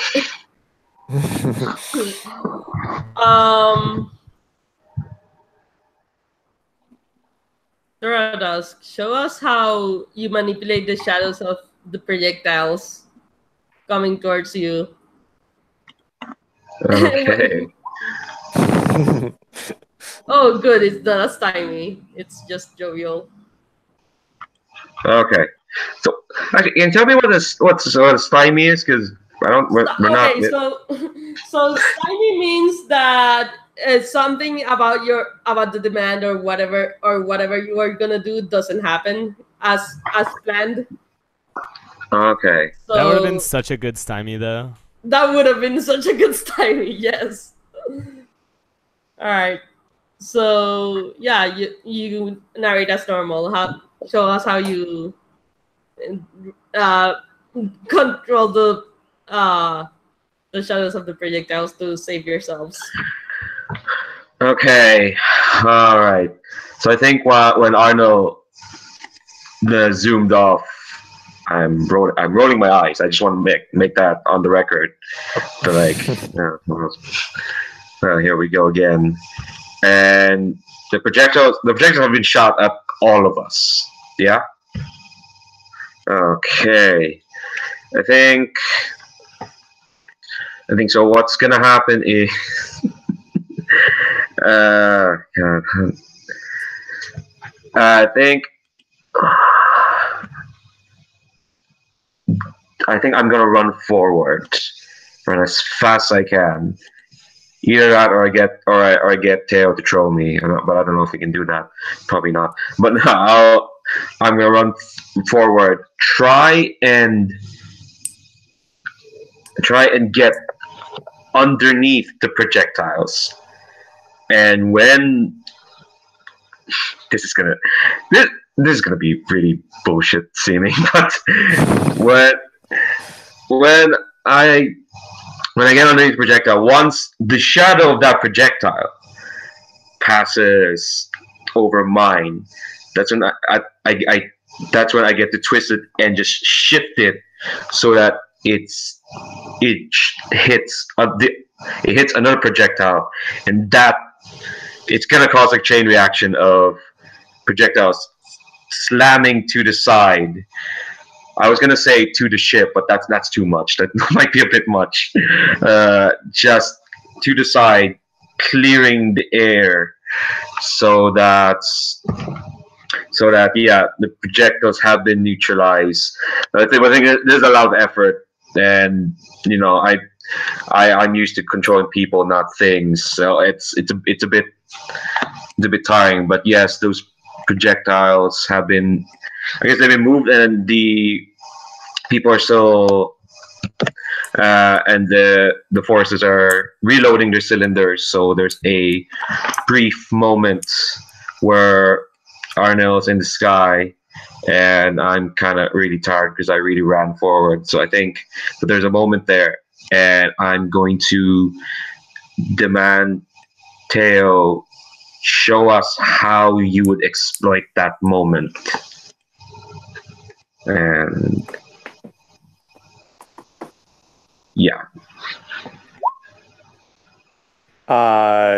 So the moment. It's the same Sorry. result, by the way. It's jovial. Oh yeah, thank you. Jovial. And so the moment I'm meant to exploit is sort of like after all these munitions, you cause them to explode in the air, and like they kind of have to like regroup or reload or something like that. Okay.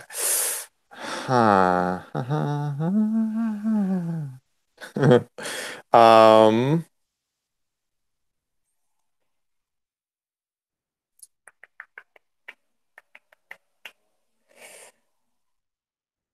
All right.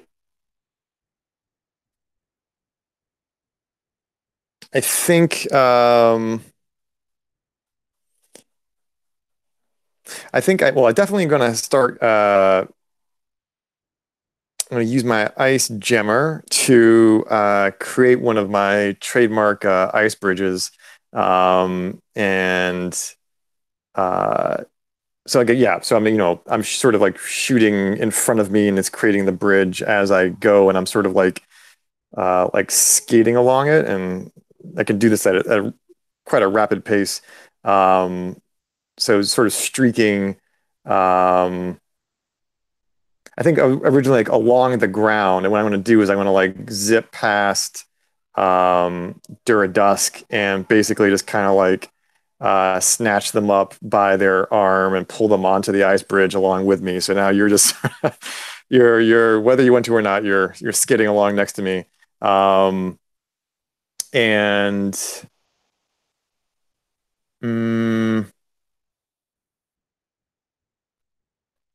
I think as we're approaching this the ship, I go from basically being like level with the ground, and I'm gonna like sort of like swing it up, right? The iceberg swings up, and we're heading towards like um, the the bottom of the ship, and um,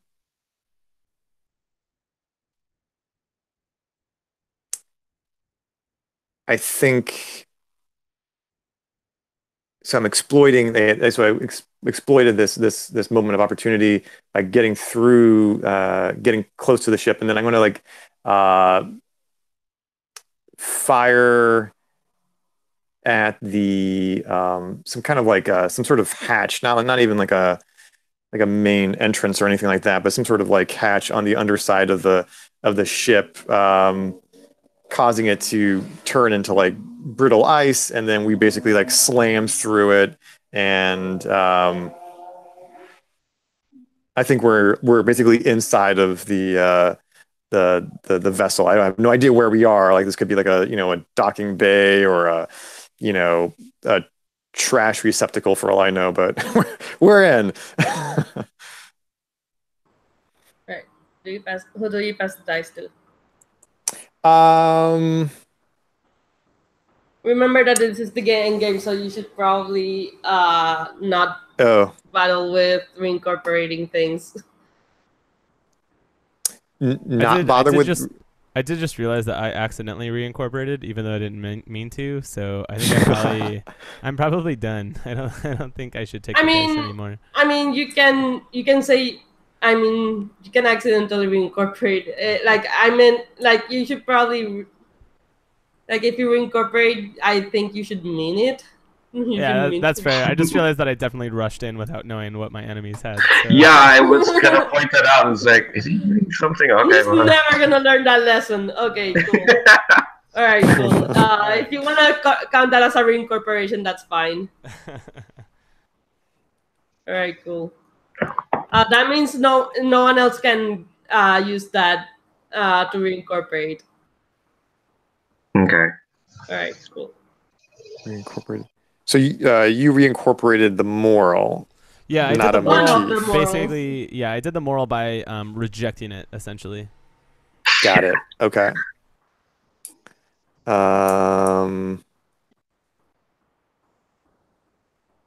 Right. Right. So now the question is whether I want to pass the dice to continue the discovery phase, essentially. It's a rogue space, by the way. Oh, rogues, right? Of course. Sorry. Yeah. And And Arnil cannot receive the dice. Arnil cannot receive the dice. Okay. Well, that makes that choice simpler. They can still probably be a part of the story, but they cannot receive the dice. Okay. I think so. I'll pass the dice to Duradusk, and let's see, what demand am I going to make?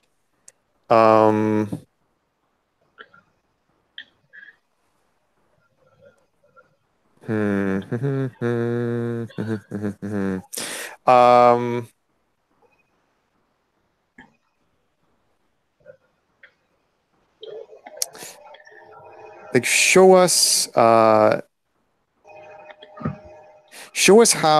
you sorry, this is gonna be a tall order for you. How are you going to like disable this vessel?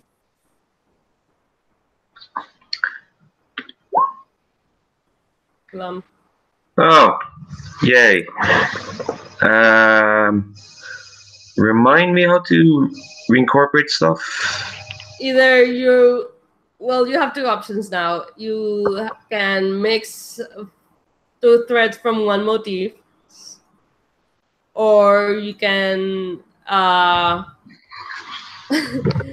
show us how you learn the moral, how you teach the moral to someone else, or how you Reject. are never going to learn that moral. Okay. There's always a way out if you're willing to pay the price. Okay.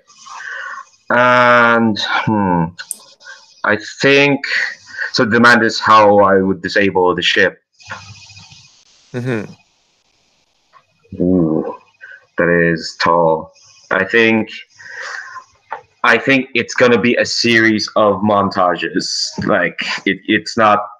It will be cutting around. We're all three of us are on the ship, right? Or is Arno still zooming outside? I was picturing it as me ignoring all of the stuff going on and just trying to kill Ormal, which I don't know if that succeeded or not, since we never actually saw it on camera, which I like a lot. So. Okay, so I think it's just me and Teo, and I think yes, it's a series of montages. It's not one big action, but little actions. We're sneaking around this ship, and it's like whenever there's a thing that needs to be sabotaged, like maybe we're sneaking around engineering, and there are engineers out there, and maybe while let's see, Teo is very noticeable, I'd say. So what? But then it's always Dura. Dura's wearing a big stupid mask. So we're both very noticeable. I can't. So while we're sneaking around, I think I'm twisting specific people's shadows to sabotage the base around. Like say we're at an engineering console, and or not a console, like in actual engines, and I've twisted this engineer in a way that they just push the wrong buttons and twist the wrong levers, so that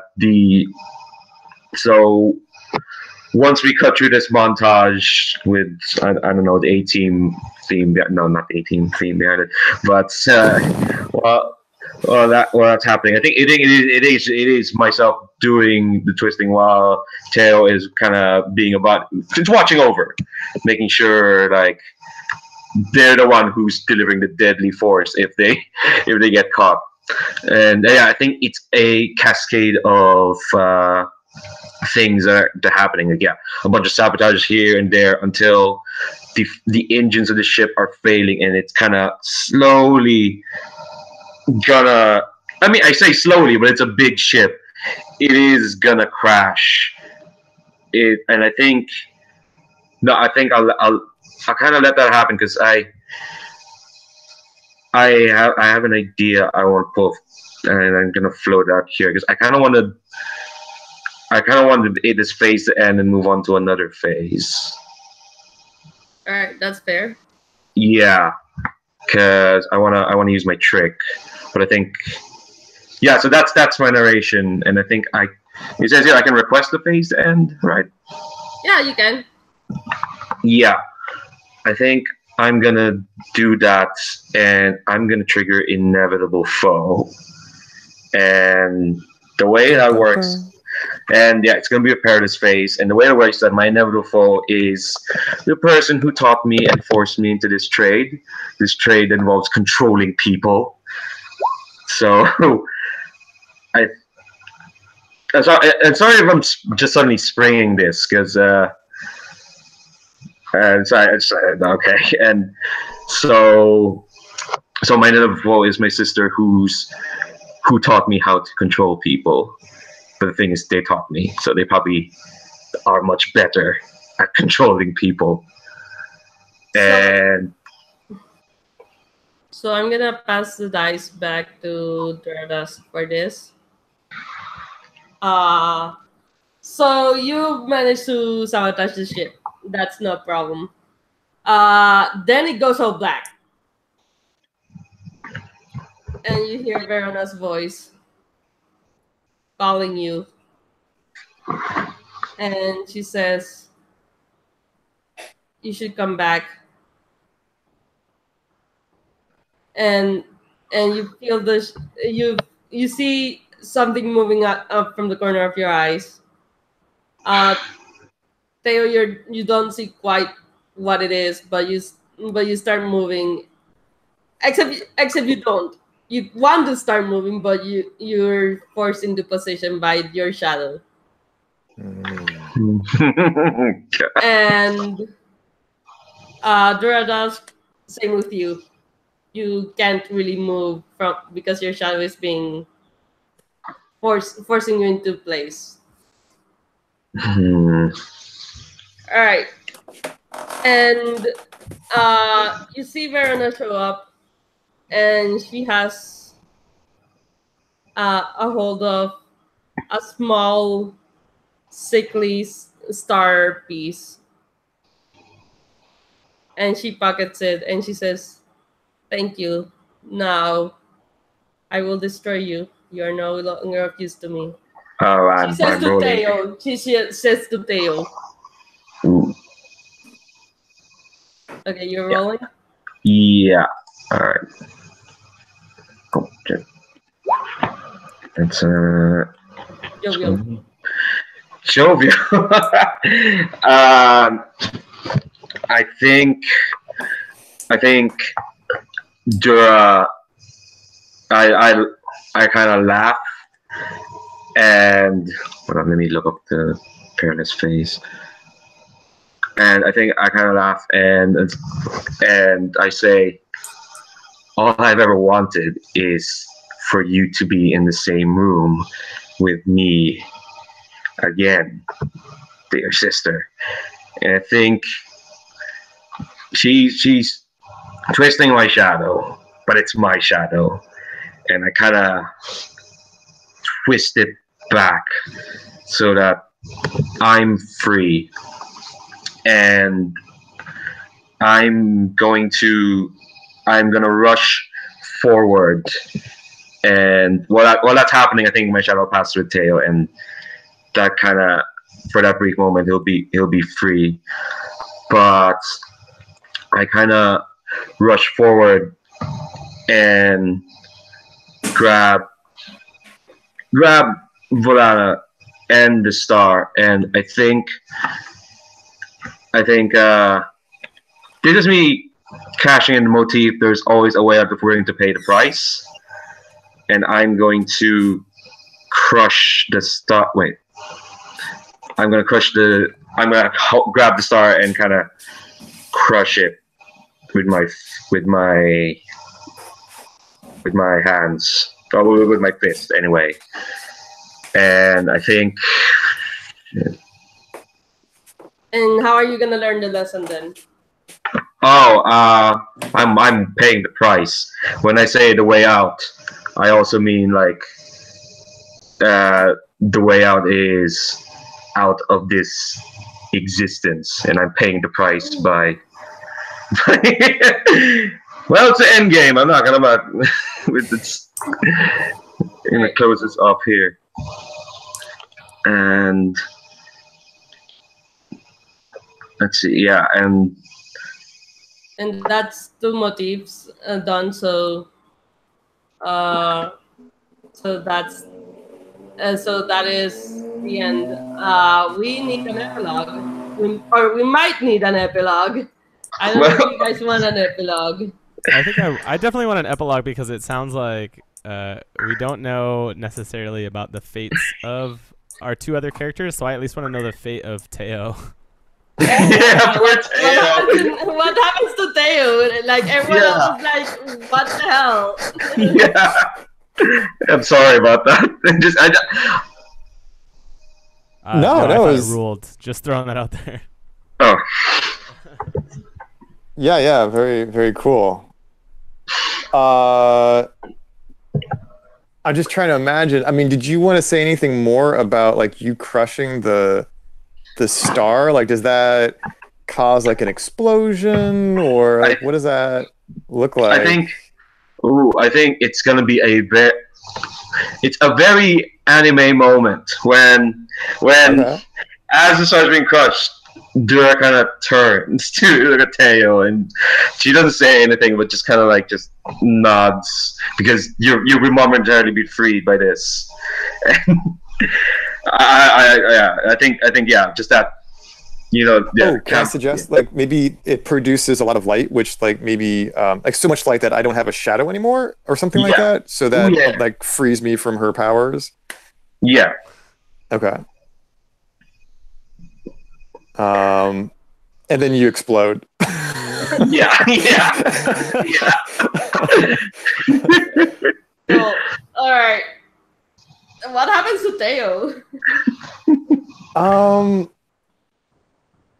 That's a good question. I feel like someone's got to survive. Jeez. So I think I I'm don't know maybe. what happened to Arnil.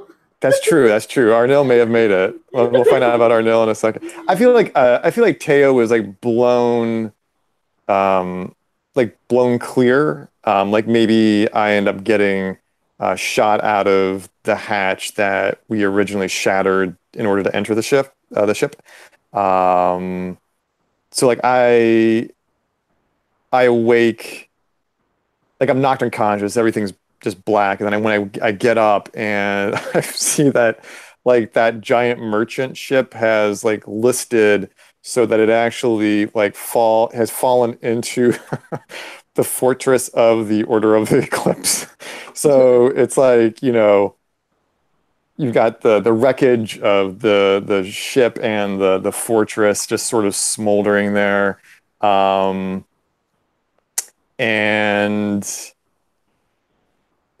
I think to Duraduskin, like how, oh my God, like how they sacrifice themselves, and then I'm like, wait, where's Arnil?